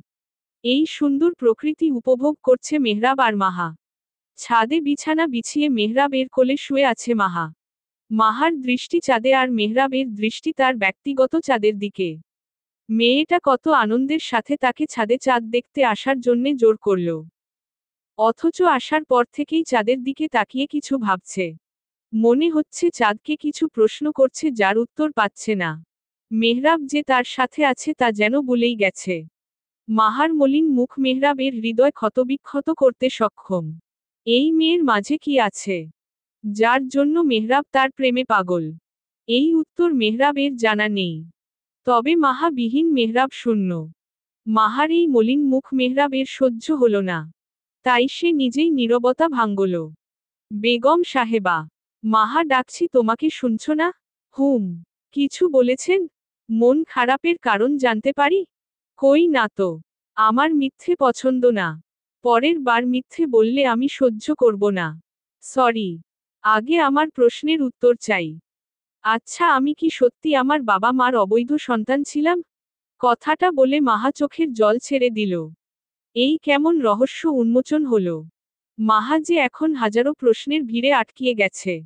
সারাদিন এইসব চিন্তাই মাহার মাথায় কিলবিল করে। চেয়েও ভুলতে পারে না। তার ভিতর মেহরাবের মেজ চাচির গাপোড়া কথা। মহিলা যেন কথা দিয়েই হাজারো মানুষকে খুন করতে সক্ষম। কথাগুলোর কি যে ধাঁচ ছিল। মাহার এখনো মনে পড়লে গায়ে কাটা দিচ্ছে। মেহরাব মাহার কপালে ওষ্ঠ ছোঁয়ালো। তারপর কোল থেকে তুলে নিজের বুকের মাঝে জড়িয়ে ধরল। আমার বেগম সাহেবা কখনোই অবৈধ হতে পারে না। সে হয়তো কোনো রাজ্যের রাজকন্যা ছিল। তবে কিছু মানুষের কুনজরে হয়তো সে রাজ্য হারিয়েছে। তবে রাজ্যে হারালেও রাজকন্যা কিন্তু রাজকন্যাই থাকে। রাজকন্যাদের রাজ্যের প্রয়োজন হয় না। তারা যেখানে যায়, ওই জায়গাটাই রাজ্যে পরিণত হয়ে যায়। আর আপনি এখন আমার স্ত্রী। আপনি এখন আমার রানী, আমি আপনার রাজা। রাজা রানী হতে রাজ্যের প্রয়োজন নেই। টিনের ঘরে থেকেও রাজা রানী হওয়া যায়, যদি একজন আরেকজনের প্রতি ভালোবাসা থাকে তবে। তোমার স্বামী সবসময় তোমার পাশে আছে মাহা। তুমি একা নও। এইসব নিয়ে আর ভাববে না, কথা দাও।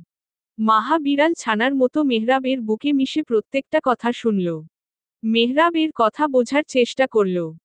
আসলেই কি সে কোনো রাজ্যের রাজকন্যা ছিল? তাহলে তার আসল পরিবার তাকে ছেড়ে দিল কেন? নাকি তারা এই দুনিয়াতে নেই? প্রশ্নটা মাথায় আসতেই সে মেহরাবকে বলে, আচ্ছা আমার বাবা মা কি তাহলে বেঁচে নেই? এইসব নিয়ে ভাবতে না করেছি, কথা কি কানে যায়নি? চাইলেই কি সব ভোলা যায়? যে স্মৃতি কষ্ট দেয়, সে স্মৃতি ভুলে যাওয়াই ভালো। আচ্ছা আর ভাববো না। এই তো আমার লক্ষ্মী বউ। হুম, তুমি অবৈধ এই কথা কে বলেছে? চুপসে যায় মাহা। মেহরাবকে, মেজ চাচির বলা কথাগুলো জানানো কি ঠিক হবে? যদি রেগে যায়, তাই মিথ্যে বলল। কেউ না। আবারও মিথ্যে। এক কথা কতবার বলবো, আমার কাছে কিছু লুকোবে না। মেজ চাচি বলেছে। দয়া করে রেগে যাবেন না। মেহরাবের ভাবনাই যেন সত্যি হলো। নয়তো মাহার মাথায় এইসব চিন্তা কখনোই আসতো না। নিজের রাগকে নিয়ন্ত্রণে আনলো মেহরাব। সে এই রাতটাকে উপভোগ করতে চায়। শুধু তাই নয়, মাহার সাথে প্রতিটি মুহূর্ত সে উপভোগ করতে চায়। মানুষের মৃত্যু কখন ঘনিয়ে আসে তা তো আর বলা যায় না। এখন সেসব বাদ দাও। আসো গল্প করি। কিসের গল্প করবেন? ভূতের গল্প, কিন্তু বলবেন না আমার ভয় লাগে। এত ভয় লাগলে এত রাতে ছাদে আসার বায়না ধরলে কেন? আপনি পাশে আছেন তাই। তাহলে তো ভূতের গল্পই বলা লাগে। আমি পাশে আছি তো। আপনি দিন দিন খারাপ হয়ে যাচ্ছেন। তোমার সাথে থাকতে থাকতে হয়েছি একটু আকটু।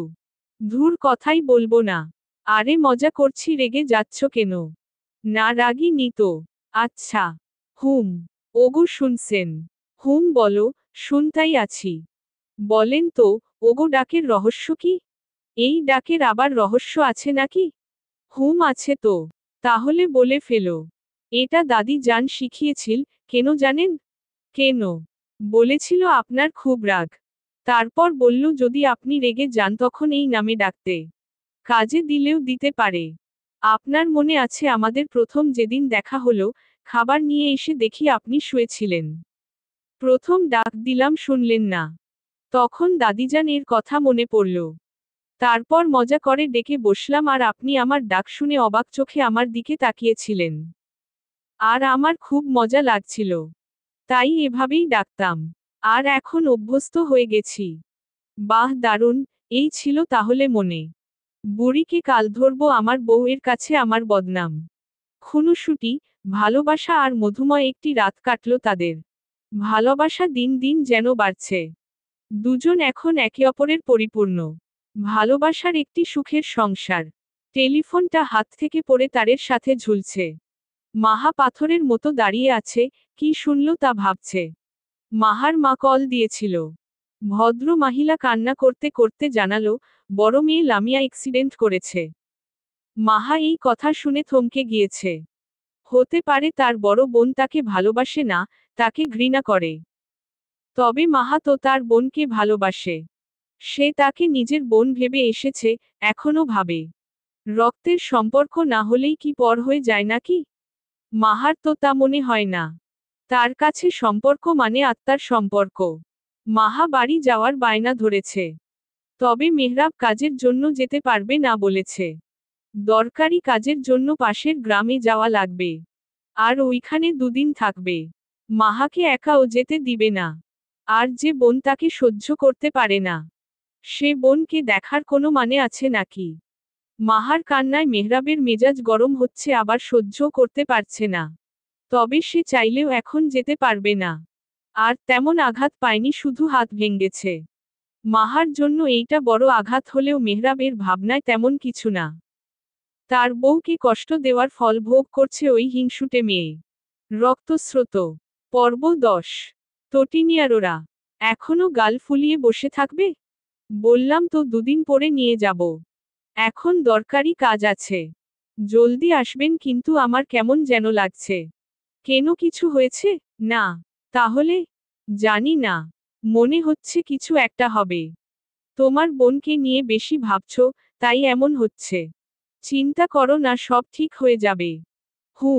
মেহরাব মাহার কপালে ওষ্ঠ ছোঁয়ালো। তার নিজের এই বাচ্চা বউটাকে রেখে যেতে ইচ্ছে করছে না। কিন্তু না, যে উপায় নেই। কাজের সূত্রে যাওয়াই লাগবে। ভাবি শুনেন মেহরাব কিন্তু দিন বউ ভক্ত হয়ে যাচ্ছে। আমার ছেলে বউ ভক্ত হবে কেন? ও জানে কাকে কিভাবে রাখতে হয়। বউকে আহ্লাদ দিলে আবার শাসনও করতে পারে। ওদের নিয়ে তোমার ভাবা লাগবে না। বউকে কিন্তু আপনারা অতিরিক্ত লাই দিচ্ছেন। পরে বুঝবেন মাথায় তোলার পরিণাম। দেখো শিলা, আমার ছেলে আজ অনেকগুলো বছর পর আমার সাথে কথা বলেছে। সে আমার কাছে কি আবদার করেছে জানো? বলেছে ওর বউকে আমার মেয়ের মতো দেখতে, আদর শাসন দুটোই করতে। আমি আমার ছেলের কোনো আবদার অপূর্ণ রাখিনি, এটাও রাখব না। আপনারা যা বুঝেন তাই করেন। আমি তো শুধু বলে রাখলাম। তাই বলে ভেবে না আদরেই রাখব। অপরাধ করলে শাসন আমি করব, আবার আদরও আমিই করব। মেহরাবের মেজ মামি শিলা বেগম এই কথা শুনে মুখ ভেঙচি কাটল। তার হিসেবে ছেলের বউদের বেশি লাই দিতে নেই। লাই দিলেই তারা মাথায় উঠে যায়। ফারহান ভাই পা ব্যথা করছে। পরের বার ভালো রেজাল্ট করব বললাম তো। আর ভাইয়া আর আম্মা তো কিছু বলে না। তাহলে আপনি এমন করেন কেন? কারণ তুই সবার আহ্লাদে এই বিগড়ে যাচ্ছিস। হলে হচ্ছি, তাতে আপনার কি? আমার কি? এই তোর শাস্তি বাড়িয়ে দিলাম, আরও 100 বার কান ধরে উঠবস করবি। আর তোর রেজাল্টের কথা যে মেহরাবের কানে যায়নি তা আমি জানি। নিশ্চয় বড় চাচির কাছে কেঁদে কেটে বলতে না করেছিলি। আচ্ছা, শাস্তি জমিয়ে রাখলে হয় না? মানে অন্য একদিন পূরণ করব, সত্যি পা ব্যথা করছে। আচ্ছা এখন যা, আমারও কাজ আছে। বলতে দেরি পুষ্পর যেতে দেরি হলো না। পুষ্পর রেজাল্ট খারাপ এসেছে। মায়ের কাছে কেঁদে কেটে বাঁচলেও ফারহানের কাছ থেকে রেহাই পেল না মেয়েটা। আজ 1 সপ্তাহ পর ফারহান ঠিকই রেজাল্টের খবর পেয়ে গেল। আর এই খবর পাওয়ার পরেই পুষ্পকে তার ঘরে আসতে বলেছিল। মেয়েটাও খুশি মনে এসেছিল। কিন্তু আসার পরেই ফারহান শাস্তি হিসেবে 100 বার উঠবস করতে বলে। পুষ্পর বুঝে আসে না ফারহান ভাই তার সাথেই কেন এমন করে। মিতু আপাকে তো এইভাবে শাস্তি দেয় না, বরং বুঝিয়ে বলে। পরের বার যেন রেজাল্ট ভালো করে। নেহাত পুষ্প তাকে ভালোবাসে বলে, না হলে মেজো চাচার কাছে বিচার দিত। তাহলে মেজো চাচা ফারহানকে বকে দিত। কারণ মেজো চাচা পুষ্পকে খুব আদর করে। সে অবশ্যই পুষ্পর পক্ষ নিবে। কিন্তু আফসোস, পুষ্প পারবে না ফারহানের নামে বিচার দিতে। বিকেলে ননদদের সাথে আড্ডা দিতে বসেছে মাহা। আজকাল মেহরাবকে ছাড়া ঘরটাও কেমন যেন বিরক্ত লাগে। মেহরাব বাহিরে থাকলে অপেক্ষায় থাকে কখন আসবে। কিন্তু এবার তো দুদিনের জন্য গেল। বিয়ের পর এটা দ্বিতীয়বার মেহরাবকে ছাড়া। তবে প্রথম বারের থেকে এবার মনটা বেশি আনচান করছে। যার জন্য ঘরে থাকতে পারছে না। দুদিনের দূরত্ব ও মাহার কাছে অনেক বেশি লাগছে। ভাবি কি ভাবছ? কই কিছু না তো। ভাইয়ার কথা মনে পড়ছে। এই না না, এমনই ভালো লাগছে না। মাহার কথা শুনে মিতু আর পুষ্প ঘর কাঁপিয়ে হেসে দিল। মাহার যে মেহরাবের চিন্তায় বিভোর এইটা তারা বুঝতে পেরেছে। ননদ হিসেবে একটু মজা তো করতেই পারে। মাহা তাদের দিকে রাগী চোখে তাকালো। তা দেখে দুই বোন চুপসে গেল। হাসার কি হলো? আহ ভাবি, রেগে যাচ্ছ কেন? আমরা তো এমনই হাসছি। আচ্ছা, তোমাদের হাসা হলে ডাক দিও, আমি যাই। আরে রাগ করেছ নাকি? বসো বসো, আমাদের ভুল হয়ে গেছে। না, রাগ করিনি। তোমরা বসো, আমি খাওয়ার জন্য কিছু নিয়ে আসি। ফারহান ভাই, কিছু বলবি? পুষ্পিতা মাথাটা নিচু করে রেখেছে, চোখ তার জলে ছলছল করছে। ফারহান এবার পুষ্পিতার দিকে তাকালো, বুঝল কিছু একটা হয়েছে, তাই আদরের সুরে বলল। কি হয়েছে বল, না বললে বুঝবো কি করে? ফারুক ভাই আবারও আমার গায়ে খারাপ ভাবে ছুঁতে চেয়েছে। মুহূর্তেই ফারহান চোখ বুঝে হাত মুঠো করে নেয়। রাগে তার শরীর কাঁপছে। এর আগেও ফারুক এমন করেছিল। পুষ্পিতা সেদিন সেই কথা কাউকে না বলতে পেরে ছাদে কান্না করছিল, সেই মুহূর্তে ফারহান ছাদে যায়। পুষ্পিতাকে এভাবে কান্না করতে দেখে অনেক জিজ্ঞাসাবাদ করার পরে পুষ্পিতা সব বলে। এই নিয়ে সে ফারুককে শাসিয়েছিল। তবে এইসব আর সহ্য করা যাবে না। ওই ছেলের এবার একটা ব্যবস্থা করাই লাগবে। তুই ঘরে যা, আমি বিষয়টা দেখছি। আর কান্না করবি না। ওকে আমি দেখে নিব। পরের বার তোর দিকে তাকানোর সাহসও পাবে না। পুষ্পিতা আর কিছু না বলে সেখান থেকে চলে গেল। অনেক কষ্টে ফারহানকে এইসব বলতে পেরেছে। কারণ প্রথমবার যখন এমন হয়েছিল তখন ফারহান তাকে বুঝিয়েছিল। এবার ও বলতে খুব লজ্জা লাগছিল পুষ্পিতার, কিন্তু না বলে শান্তিও পাচ্ছিল না। তোমার বাবা মাকে জানতে চাইলে এখনই বাগানের দিকে আসো, নয়তো আর কোনো দিন তাদের খোঁজ পাবে না। মাহা হাতে থাকা কাগজটা পড়ে খাটে বসে পড়ে। আজ দুদিন হয়ে গেল, মেহরাবের আসার খবর নেই। খাওয়া দাওয়া শেষে ঘরে এসে বিছানার উপর সাদা কাগজ দেখে হাতে নিয়ে, কাগজে এই লেখা দেখে। কে লিখতে পারে? তার সম্পর্কে তো এই বাড়ির লোক ছাড়া আর কেউ জানে না। তাহলে কি বাড়ির কেউ দিল? কিন্তু বাড়ির কেউ হলে বাগানে কেন যেতে বলবে? মাহার মাথায় কিছু আসছে না। তার যাওয়া কি ঠিক হবে? না, মাহা যাবে না, যদি কোনো বিপদ হয়। এসব ভেবে মাহা শুয়ে পড়ল। তবে শুয়েও শান্তি পাচ্ছে না। মনের ভিতর প্রশ্নরা ঘিরে ধরেছে। না গেলেও যে শান্তি পাচ্ছে না। আচ্ছা, গেলে কি খুব বেশি ক্ষতি হবে? বাড়ির বাগানের সামনে এসে দাঁড়িয়ে আছে মাহা। অনেক ভেবে চিনতে এসেছে। না এসেও যে শান্তি পাচ্ছিল না। অবশেষে এসেই পড়ল। তবে হাতে ছোট একটি ছুরি নিয়ে এসেছে, যদি কোনো বিপদ হয় তাই। মাহার এসব ভাবনার মাঝেই হঠাৎ একজোড়া পুরুষালী হাত মাহাকে জড়িয়ে ধরল পেছনে থেকে। মাহা ছিটকে দূরে সরে গেল। পেছনে এমন কাউকে দেখতে পেল যাকে সে আশা করেনি। ফারুক ভাই। তো আর কাকে আশা করেছিলেন ভাবি? বলে ফারুক মাহার দিকে এগোতে লাগল। ফারুকের নিয়ত যে ভালো না মাহা বুঝতে পারল। আর আজ সন্ধ্যায় ফারহান আর পুষ্পিতার কথা সে শুনেছিল। তাই হাতে লুকিয়ে থাকা ছুরিটা সামনে নিয়ে বলতে লাগল, দূরে থাকেন, কাছে আসলে ভালো হবে না বলে দিচ্ছি। কার ভালো হবে কার খারাপ হবে একটু পরেই বুঝতে পারবেন। আপনার ভাই জানতে পারলে কিন্তু আপনাকে ছাড়বে না। আর যদি না জানতে পারে তাহলে? ধরেন আপনি গায়েব হয়ে গেলেন, তখন হয়তো কয়দিন খুঁজবে। তারপর কি হবে বলেন তো? আপনার অস্তিত্বও মনে রাখবে না। আজ আপনার আর আপনার স্বামীর শাস্তি ভোগ করার জন্য তৈরি হন। বলে মাহার দিকে হাত বাড়ালে, মাহা হাতে থাকা ছুরিটা দিয়ে হাতে ফারুককে আঘাত করে, তবে তাতে ফারুকের গায়ে তেমন আঘাত লাগে না। দ্বিতীয় আঘাত করতে যাবে, তার আগেই ফারুক ছুরিটা নিয়ে নেয়। ঝাঁপিয়ে পড়ে মাহার উপর, এর মাঝেই একটি বিকট শব্দ হয়। থেমে যায় ফারুক, মাহা ছিটকে দূরে সরে যায়। মাহা ফারুকের দিকে তাকিয়ে দেখে ফারুক নিচে পড়ে গেছে। আর নিচে রক্তের ছড়াছড়ি। মাহার শরীর কাঁপতে লাগলো। আচ্ছা, ওইটা কি বন্দুকের আওয়াজ ছিল? এই রকম বন্দুকের আওয়াজ মাহা আগেও শুনেছিল, যখন তাদের এলাকায় সন্ত্রাসী ধরতে পুলিশ বন্দুক চালিয়েছিল। ফারুক জ্ঞান হারিয়ে ফেলেছে। মাহা কি বাড়ির সবাইকে ডাকবে?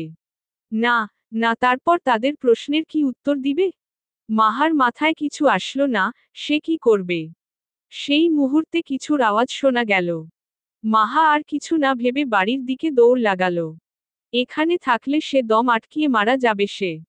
তার মাথায় শুধু এতটুকু আসলো যে, তাকে এখান থেকে পালানো লাগবে। বাড়ির কাউকে ডাকার সাহসও পেল না। সে তার হিতাহিতজ্ঞান হারিয়ে ফেলেছে বললেই চলে। রক্তস্রোত। পর্ব 11। তটিনিয়ারোরা। আজ 3 দিন পর মাহা সুস্থ হয়েছে। এই 3 দিন প্রচুর জ্বরে ভুগছিল সে। হয়তো ভয়ে জ্বর এসেছিল। সে রাতের কথা মনে পড়লেই, মাহার শরীর এখনো কাঁপা শুরু করে। মাহা সেদিন ভয়ে ঘরে এসে শুয়ে পড়েছিল। বাহিরের ঘটনাগুলো মনে করে ফুপিয়ে কান্না করা শুরু করে। তবে সাহস পায় না, কাউকে ডেকে ঘটনাটা বলার। যদি তারা তাকে ভুল বুঝে, তার চরিত্রে আঙ্গুল তুলে, তাহলে মাহা কি করবে? আচ্ছা, মেহরাবও কি তাকে ভুল বুঝবে? এইসব ভাবনার মাঝেই কখন ঘুমিয়ে পড়ে নিজেও টের পায় না। তবে রাতের শেষ প্রহর, ভোরের দিকে অনুভব করে, কেউ তাকে খুব শক্ত করে জড়িয়ে ধরেছে। মাহা এই স্পর্শের সাথে পরিচিত। এটা যে মেহরাব বুঝতে একটুও ভুল হলো না মাহার। এই স্পর্শ আর গায়ের মিষ্টি সুবাস যে মাহার বড়ই পরিচিত। মাহা মেহরাবের দিকে ঘুরে, মেহরাবকে জড়িয়ে ধরে হু হু করে কেঁদে ওঠে। ততক্ষণে মাহার শরীরে জ্বর এসে পড়েছে। মেহরাব কিছু না বলে মাহাকে গোসলখানায় নিয়ে গিয়ে সযত্নে গোসল করিয়ে আনে। তারপর ঘরে থাকা খাবার খাইয়ে দিয়ে, ঔষধ খাওয়িয়ে দেয়। তারপর আবার মাহাকে বিছানায় শুইয়ে দিয়ে জড়িয়ে ধরে রাখে, যেন ছেড়ে দিলেই মাহা হারিয়ে যাবে। মাহা পুরোটা সময় নীরব থেকেছে। না কোনো প্রশ্ন করেছে না কিছু বলেছে। মেয়েটা হয়তো ভয়ে সে রাতে কথা বলাই ভুলে গিয়েছিল। এরপর 3 দিন এভাবেই চলে গেল। এখন মাহা একটু সুস্থ। তবে বাহির থেকে আসা মেজো চাচির আহাজারি শুনে মেয়েটা আরো মিয়ে যাচ্ছে। আজ 3 দিন পর সবাই ফারুকের খোঁজ করছে। এই 3 দিন সবাই ভেবেছে হয়তো কোনো বন্ধুর বাড়ি গিয়ে পড়ে আছে। কারণ ফারুক আগেও এমন বাড়ি আসতো না। তবে সেটা ছিল একদিন কিংবা দুদিন। কিন্তু 3 দিন বাড়ির বাহিরে থাকার প্রশ্নই আসে না। আর ফারুকের সব বন্ধুদের কাছে খোঁজ লাগিয়ে লাভ হচ্ছে না। তারা সবাই বলছে, তারা ফারুকের খোঁজ জানে না। তারা ফারুককে 3 দিন আগে দেখেছিল। তারপর আর দেখেনি। এই সব শুনেই শিলা বেগমের কান্নাকাটি শুরু হয়েছে, থামার নামই নিচ্ছে না। তবে অন্য কেউ ব্যাপারটা তেমন ভাবে নিচ্ছে না। তারা জানে ফারুক খামখেয়ালি। হতে পারে অন্য কোনো জায়গায় গিয়ে বাদরামি করছে। ফারহান ভাই, ফারুক ভাই কোথায়? আমার পকেটে আয় নিয়ে যা। কি বলছেন? পকেটে কি করে থাকবে? তো এসব আজগুবি প্রশ্ন করতে আসিস কেন? ওই হারামজাদা গেছে হয়তো কোনো গুহায় ডাকাতি করতে। ওই দিন ওকে পেলে ওর খবর ছিল। সত্যি পাননি সেদিন? নাকি মিথ্যে বলছেন? এই তুই যা তো রুম থেকে। মেজাজ এমনিতেই গরম আছে। আম্মার সাথে একটু আগে ঝগড়া করে এসেছি, এখন তোর সাথে ঝগড়া করার মুড নেই। আমার কেন জানি মনে হচ্ছে, আপনি আমার থেকে কিছু লুকাচ্ছেন। লুকাচ্ছি আমি ওকে নিজের হাতে মেরে ফেলেছি শুনেছিস? এখন যা দূর হো। ফারহান ভাই কি বলছেন এসব? এবার ফারহানের রাগ চরম পর্যায়ে গেল। তাই পুষ্পিতার হাত ধরে, পুষ্পিতাকে ঘর থেকে বের করে দরজা লাগিয়ে দেয়। পুষ্পিতা দরজার দিকে কিছুক্ষণ ছলছল চোখে তাকিয়ে থেকে চলে যায়। আর আসবে না সে এই ঘরে। লোকটা সবসময় তাকে এভাবে অপমান করে কারণ ছাড়া। আপনার চা। শরীর এখন ঠিক আছে? এদিকে এসে বসো। বলে মেহরাব তার পাশে ইশারা করে মাহাকে বসতে। চা খাওয়ার ফাঁকে মেহরাব মাহাকে দেখতে থাকে। মেয়েটা কিছু বলতে চাচ্ছে, তবে বলতে পারছে না। যা মেহরাব অতি সহজেই বুঝে গেল। তবে সময় দিল মাহাকে। কিছু সময় অতিবাহিত হওয়ার পর কিছু বলবে? না। আচ্ছা। মাহা সেদিন রাতের কথা বলতে চাচ্ছে, কিন্তু বলতে পারছে না। যদি মেহরাব ভুল বুঝে, কিন্তু না বলেও যে শান্তি পাচ্ছে না।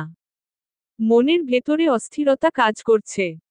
মেহরাব যে মিথ্যে সহ্য করতে পারে না, পরবর্তীতে যদি জানতে পারে, তখন মাহা কিভাবে মেহরাবকে সামলাবে? মাহা দ্বিধাদ্বন্দ্বে ভুগছে। মেহরাবের দিকে তাকালে দেখে মেহরাব তার দিকেই তাকিয়ে আছে। মেহরাব হয়তো বুঝল তার মনের কথা। তাই নীরবতা ভাঙ্গল মেহরাব। যদি বলতে মন সায় না দেয়, তাহলে বলার প্রয়োজন নেই। না বলে যে শান্তি পাচ্ছি না, তাহলে বলে ফেলো। মাহা এবার সাহসের সাথে একে একে পুরো ঘটনা বলে ফেলল।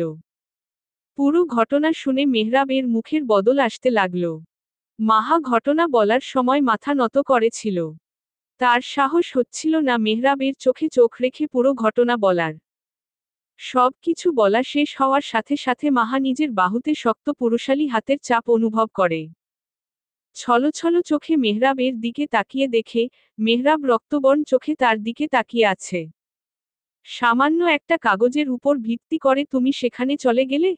আর বলেছিলাম না, তোমার পরিবার খোঁজার প্রয়োজন নেই। তারপরেও কেন খোঁজা লাগবে? আমাকে কি কথা দিয়েছিলে ভুলে গেছ? দুদিনেই ভুলে গিয়েছিলে? বলেছিলাম জন্মপরিচয় খুঁজতে যেও না। তাও তুমি খুঁজতে গিয়েছ। আমাকে হারাতে চাও? বলো কি চাও তুমি? আপনি ভুল বুঝছেন, আমি যেতে চাইনি। কিন্তু না গিয়ে শান্তি পাচ্ছিলাম না। বলে মাহা হু হু করে কেঁদে ওঠে। সেদিনের ভুল সিদ্ধান্তের মূল্য যে তাকে এভাবে দিতে হবে সে বুঝতে পারেনি। এখনো চোখ বুজলে সে রাতের দৃশ্য চোখের সামনে ভেসে ওঠে। নিজ মনে হাজারো প্রশ্নরা উকি দেয়। কে সেদিন রাতে ফারুককে গুলি করল? মাহার কান্না শুনে মেহরাব হাত আলগা করে নেয়।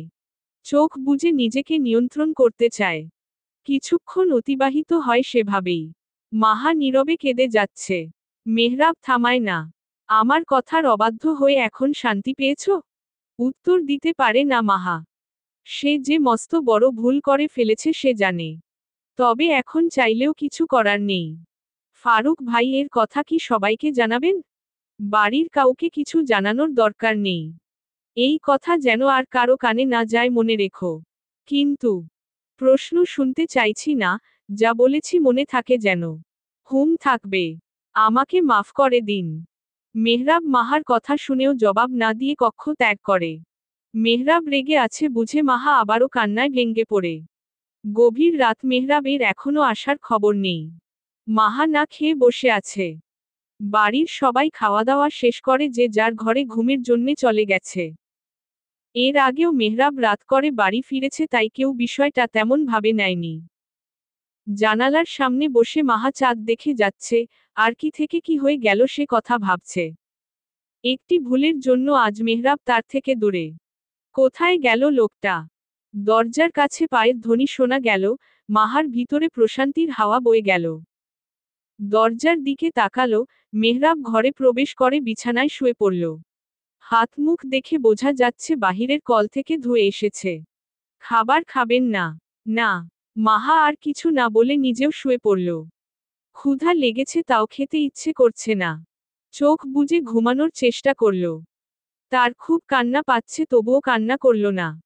হঠাৎ অনুভব করল একজোড়া হাত তাকে আষ্টেপৃষ্ঠে জড়িয়ে ধরেছে। কান্নায় ভেঙ্গে পড়ে মাহা। আর কখনো আমার কথার অবাধ্য হবে? আর কখনো না। বিশ্বাস করুন আর কখনো এই ভুল হবে না। আচ্ছা হয়েছে, হয়েছে আর কান্না করা লাগবে না। এখন চলো খাবার খাবো, খুব খিদে পেয়েছে। তুমি তো খেয়ে বসে আছো। আমিও তো খাইনি। তাহলে যে ঘুমাচ্ছিলে? আপনিও তো না খেয়ে ঘুমাচ্ছিলেন। তাতে তোমার কি? কথার প্যাচে ফেলছেন কেন? খেতে দিচ্ছ না যে তাই। আমি কখন না করলাম? দিচ্ছ মাহা আর কিছু না বলে খাবার আনতে চলে যায়। এই লোক ইচ্ছে করে মাহার কথাগুলোকে প্যাঁচাচ্ছে। মেহরাব মাহাকে জ্বালানোর জন্যই এভাবে কথা বলেছে। সে জানে তার বেগম সাহেবা তাকে ছাড়া খাবে না। মুচকি হাসল মেহরাব, তারপর ফিসফিস করে বলে, আপনাকে হারানোর ভয় আমার হৃদয় ছিন্ন বিচ্ছিন্ন করে দেয় বেগম সাহেবা। রক্তস্রোত পর্ব 12। তটিনিয়ারোরা। আজ জমিদার বাড়ির ছেলেমেয়েরা ছাদে আড্ডায় মেতে উঠেছে। অনেকদিন পরে সব ভাই বোনেরা একত্রিত হয়েছে আড্ডায়। সন্ধ্যার পর মেহরাব তাদের ছাদে আড্ডা দেওয়ার জন্য ডেকেছে। মেহরাব মাঝে মাঝে ভাইবোনদের একত্র করে তাদের খোঁজ নেয়। সে ভাইবোনদের প্রতি খুবই স্নেহশীল। বড় ভাই এর দায়িত্ব যথেষ্ট সুন্দরভাবে পালন করে। প্রতিটি ভাইবোনকে সযত্নে আগলিয়ে রাখে। তাদের কোনো আবদার অপূরণ রাখে না। তবে একজন এর আবদার পূরণ করতে না পারায় আজও তার হৃদয় ব্যথা অনুভব করে। আদরের বোনটির সাথে এত দূরত্ব তৈরি হবে এভাবে কখনো ভাবতেই পারে না। সুভাষিনী নামটি মেহরাব এর রাখা। কত শখ করে রেখেছিল। সুভাষিনী যে নিজের চারপাশে সুভাষ ছড়াবে, নিজের চঞ্চলতা দিয়ে। অথচ সে বোন যেন নামের বিপরীত হয়ে গেল। সুভাষিনী মেহরাব বলতে পাগল ছিল। মেহরাব যা বলতো তা অক্ষরে অক্ষরে পালন করত। কোনো কিছুর প্রয়োজন হলে মেহরাব এর কাছে আবদার করত। মেহরাব এর থেকে কখনো কিছু লুকোতো না। তবে লুকিয়ে ছিল একটি গুরুত্বপূর্ণ কথা। সেই লুকায়িত কথা মেহরাব যখন জানল, তখন করার কিছু ছিল না। নিরুপায় ছিল মেহরাব। তা কি সুভাষিনী কখনো বুঝবে? সেদিন সুভাষিনীকে দেখে মেহরাবের বুঝতে অসুবিধা হলো না, সুভাষিনী সুখে নেই। এতদিন ভেবেছিল বোন হয়তো সুখে আছে। কিন্তু সুভাষিনী আসার পরে বুঝল, সুভাষিনী ভালো নেই। অনেক হয়েছে। যদি মেহরাবের ধারণা ঠিক হয় তাহলে মেহরাব এই বিষয় নিজে সংশোধন করবে। তার বোনকে অসুখী থাকতে দিবে না। খোঁজ লাগিয়েছে মেহরাব। ছাদের এক পাশে রেলিংয়ের দিকে দাঁড়িয়ে মেহরাব সুভাষিনীর কথা ভাবছিল। বাকিরা নিচে পাতানো বিছানায় বসে আড্ডা দিচ্ছে। কি ব্যাপার? আপনি এখানে একা দাঁড়িয়ে আছেন কেন? এমনই তুমি যাও আমি আসছি। আপনার কি মন খারাপ? একটু আগেও তো ঠিক ছিলেন। আমাকে বলেন কি হয়েছে? বললাম তো কিছু হয়নি। তুমি যাও আমি আসছি। আচ্ছা যাচ্ছি, এভাবে তাড়ানোর কি হলো? আরে আমি কখন তাড়ালাম? মাত্রই তো।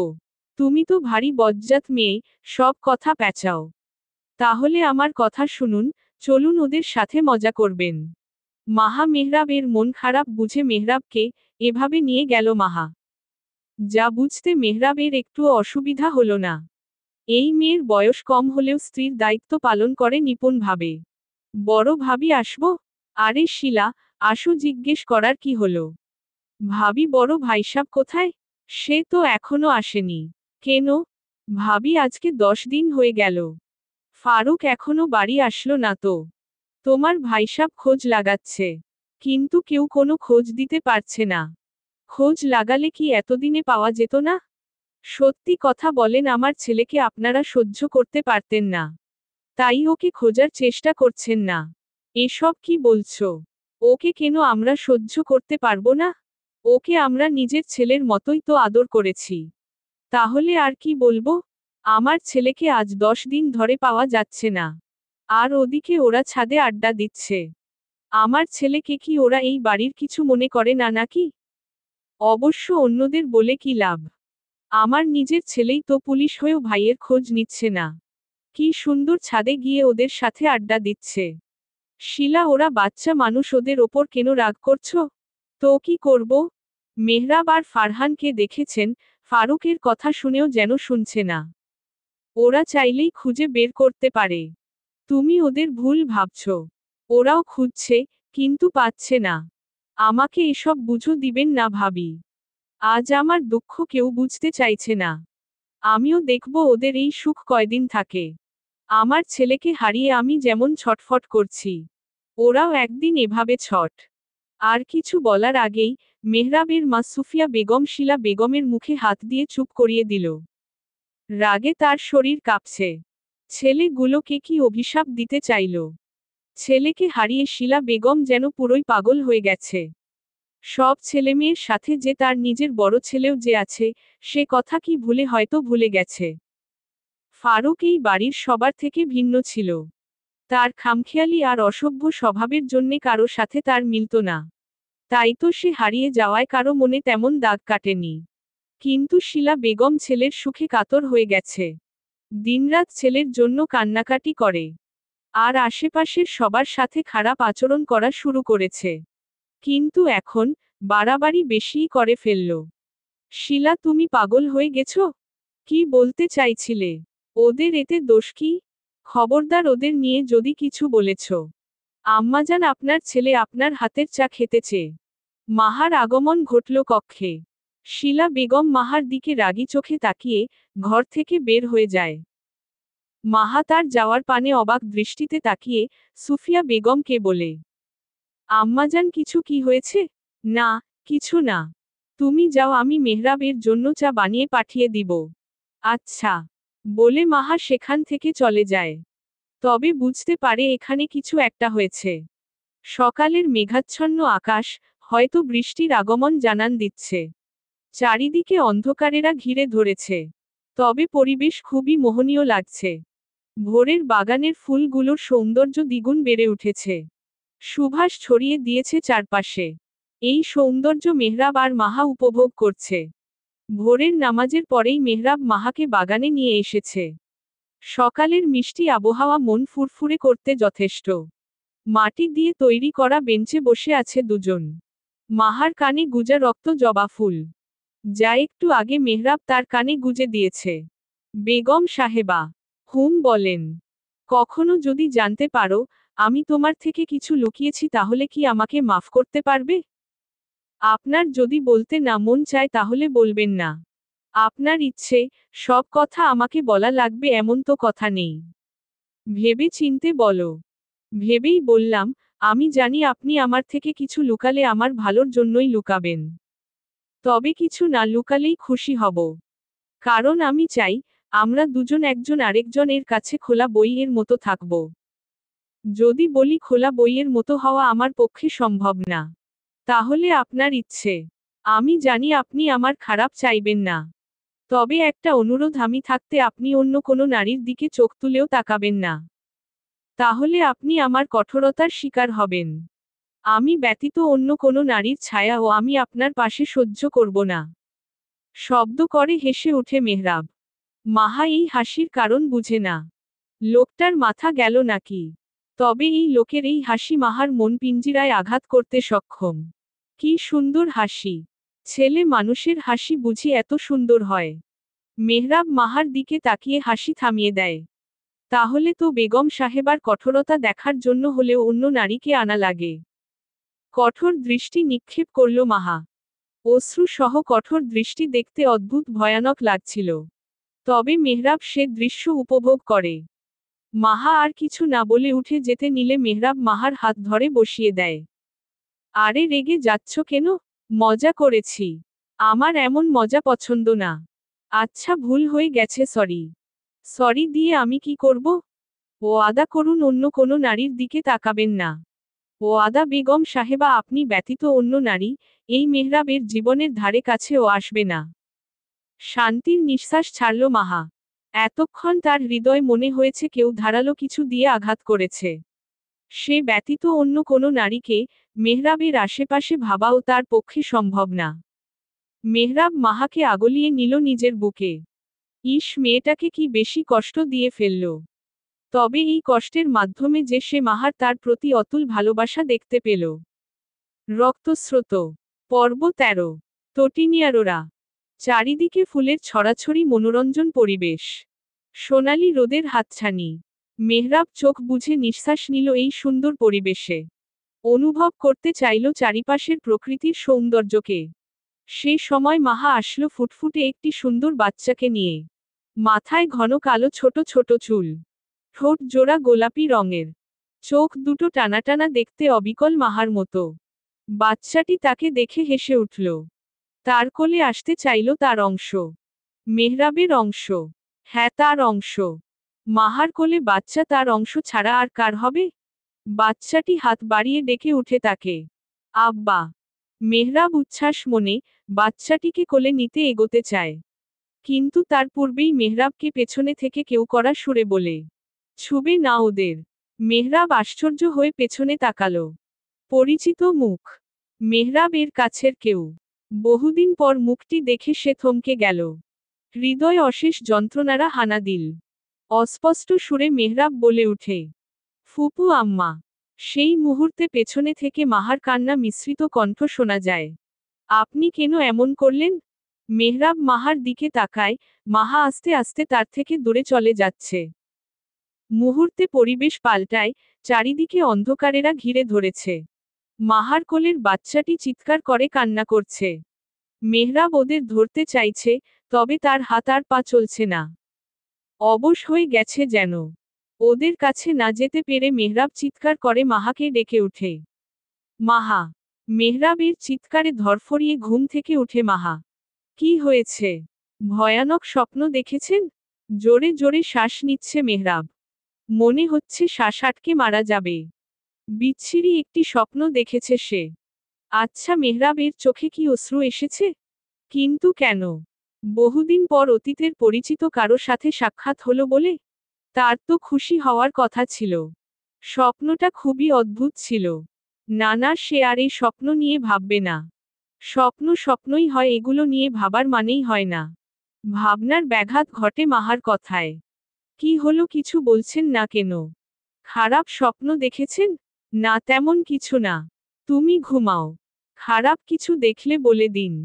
দেখবেন, বললে ভালো লাগবে। এত কথা বলছো কেন? আজকাল মুখ বেশি চলছে নাকি? হ্যাঁ, এভাবে বলছেন কেন? আমি তো আপনার ভালোর জন্যই বললাম। আমার ভালো চাওয়া লাগবে না। ঘুমাতে বলেছি, ঘুমাও। মাহা কিছু না বলে শুয়ে পড়ে। বুঝে মেহরাব তাকে বলতে চাইছে না। তবে সে তার ভালোর জন্যই বলেছিল, বললে যদি মন হালকা হয় এই কারণে। মেহরাব শান্ত চোখে মাহার দিকে তাকায়। বকা দেওয়াটা হয়তো ঠিক হলো না। কিন্তু না বকা দিলে যে এই মেয়ে তার স্বপ্নের কথা জেনে ছাড়ত না, যা মেহরাবের পক্ষে বলা সম্ভব নয়। কি অদ্ভুত! চোখ বুঝলেই বাচ্চাটির নিষ্পাপ মুখ ভেসে উঠছে। মাহার মতো অবিকল চেহারা। হায় আফসোস! বাচ্চাটিকে ছুঁয়ে দেখা হলো না। আবারও অসহায় হয়ে পড়ল মেহরাব। স্বপ্নটা ভুলতে পারছে না কেন? আচ্ছা, যদি সেই স্বপ্ন বাস্তব হয়? না, মেহরাব এমন কখনো হতে দিবে না। মাহা তার ছিল, আছে আর সারা জীবন থাকবে। তাদের সম্পর্ক পবিত্র। এই সম্পর্ক ভাঙ্গার জোর কারো নেই, আর না মেহরাব এমন কিছু হতে দিবে। মেহরাব আর মাহার বিয়ের 2 বছর পেরিয়ে গেছে। তাদের সম্পর্ক আগের থেকে আরো বেশি মজবুত হয়েছে। ছোট মাহা এখন সংসার সামলানো শিখেছে। তবে চঞ্চলতা তেমনটাই রয়ে গেছে। জেনে বুঝে শাশুড়িকে রাগাতে ভালো লাগে তার। কারণ সে জানে তার শাশুড়িও তাকে খুব ভালোবাসে। মিতালির বিয়ে ঠিক হয়েছে। সবাই সে বিয়ে নিয়েই ব্যস্ত। কোনো কিছুর কমতি রাখা যাবে না, জমিদার বাড়ির মেয়ে বলে কথা। তবে তারা কি মিতালির মনের খোঁজ নিয়েছে? মেয়েটার বিয়েতে মতো আছে কিনা? মিতালির মনে যে অন্য কারো বসবাস। মিতালি সবাইকে বলতে চেয়েও বলতে পারছে না। বলবে কিভাবে? যাকে সে ভালোবাসে সে তো তাকে ভালোবাসে না। এর থেকে বেদনাদায়ক আর কি হতে পারে? ফারহান ভাই, কিছু বলবি? আপনি কি সত্যি কিছু বুঝতে পারছেন না? কি বুঝবো? আলতুফালতু কথা মাথা থেকে ঝেড়ে ফেল। নিজের বিয়ে নিয়ে ভাব। আপনি আমাকে কেন ভালোবাসলেন না? এক মন একজনকে দেওয়া যায়। আমি আমার মন অন্য কাউকে দিয়ে ফেলেছি। তাই এসব আজাইরা চিন্তা মাথার থেকে সরা। আমি তোকে সবসময় বোনের নজরে দেখেছি। কাকে দিয়েছেন মন? পুষ্পকে? চমকিয়ে তাকালো ফারহান মিতালির দিকে। মিতালি কিভাবে জানল? তবে সে চমকানো ভাব বেশিক্ষণ থাকল না। জানলে জানে, তাতে তার কি? হ্যাঁ, ঠিক ধরেছিস। এখন ঘর থেকে বের হো। ভুলে যা আমাকে। মনে রেখে নিজের কষ্ট বাড়াস না। চাইলেই কি সবকিছু ভোলা যায়? এবার কিন্তু বাড়াবাড়ি কর। দরজার বাহির থেকে শব্দ শোনা গেল। তাহলে কি কেউ তাদের কথা শুনে ফেলেছে? ফারহান দ্রুত পায়ে দরজার বাহিরে গেল। তবে কাউকে দেখতে পেল না। কিন্তু বুঝতে পারল কোনো মেয়ে ছিল এখানে। কারণ হাতে চুরির শব্দ শোনা গিয়েছে। ফারহান ঘরে ফিরে আসে। এবার শান্তি হয়েছে? যা এখন ঘরে যা, মেজাজ পুরোপুরি বিগড়ে যাওয়ার আগে। অশ্রু ভেজা চোখে মিতালি ফারহানের দিকে তাকালো। শান্তভাবে বলে, আজ আমার যতটা কষ্ট হচ্ছে, আমি যে কষ্ট পাচ্ছি, আপনিও একদিন সে কষ্টের সম্মুখীন হবেন। বলে ফারহানকে কিছু বলার সুযোগ না দিয়ে বের হয়ে যায়। ফারহানের রাগ হলেও আবার কষ্টও অনুভব করল। এই মেয়েকে কিভাবে বোঝাবে? তাকে সে ভালোবাসে না। ফারহান এক পুষ্পতে মুগ্ধ। মিতালিকে সে ভালোবাসে, তবে সেটা বোন হিসেবে। পুষ্পিতাকে চাইলেও সে বোনের নজরে দেখতে পারেনি। শুনলাম মিতু তোকে ভালোবাসে, এই কথা কি সত্যি? তুই কি করে জানলি? তাহলে দরজার আড়ালে ভাবি ছিল? যাক, বাঁচা গেল। সকালে কাজের সূত্রে বাগানে বসেছিল মেহরাব আর ফারহান। কালকে রাত থেকেই ফারহানের মাথায় ঘুরপাক খাচ্ছিল, কে তাদের কথা শুনেছে। এখন বুঝতে পারল মাহা ছিল সে রমণী। বাঁচা গেল মানে? তোর কি মনে হয়, মিতালি তোকে ভালোবাসে জানার পরেও আমি তোর সাথে পুষ্পর বিয়ে দিব? আজব। এতে আমার দোষ কোথায়? আমি ওকে বলেছি আমাকে ভালোবাসতে। আর তুই আমাকে কথা দিয়েছিলি, আমার আর পুষ্পর বিয়ে তুই নিজ হাতে দিবি। তখন তো আর আমি জানতাম না যে মিতু তোকে ভালোবাসে। ভেবে দেখ, তোর আর পুষ্পর বিয়ে হলে মিতুর জন্যে বিয়েটা কতটা কষ্টকর হবে। ওর বিয়ের পর এসব নিয়ে আর কষ্ট লাগবে না, তুই দেখে নিস।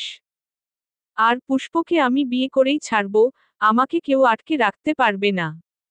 সব কিছু নিয়ে এত কনফিডেন্স দেখানো ভালো না। তুই কি নিজের ওয়াদা ভঙ্গ করতে চাইছিস? একদমই না। তবে মিতালির কষ্ট মেনে নিতে পারছি না। চিন্তা করিস না।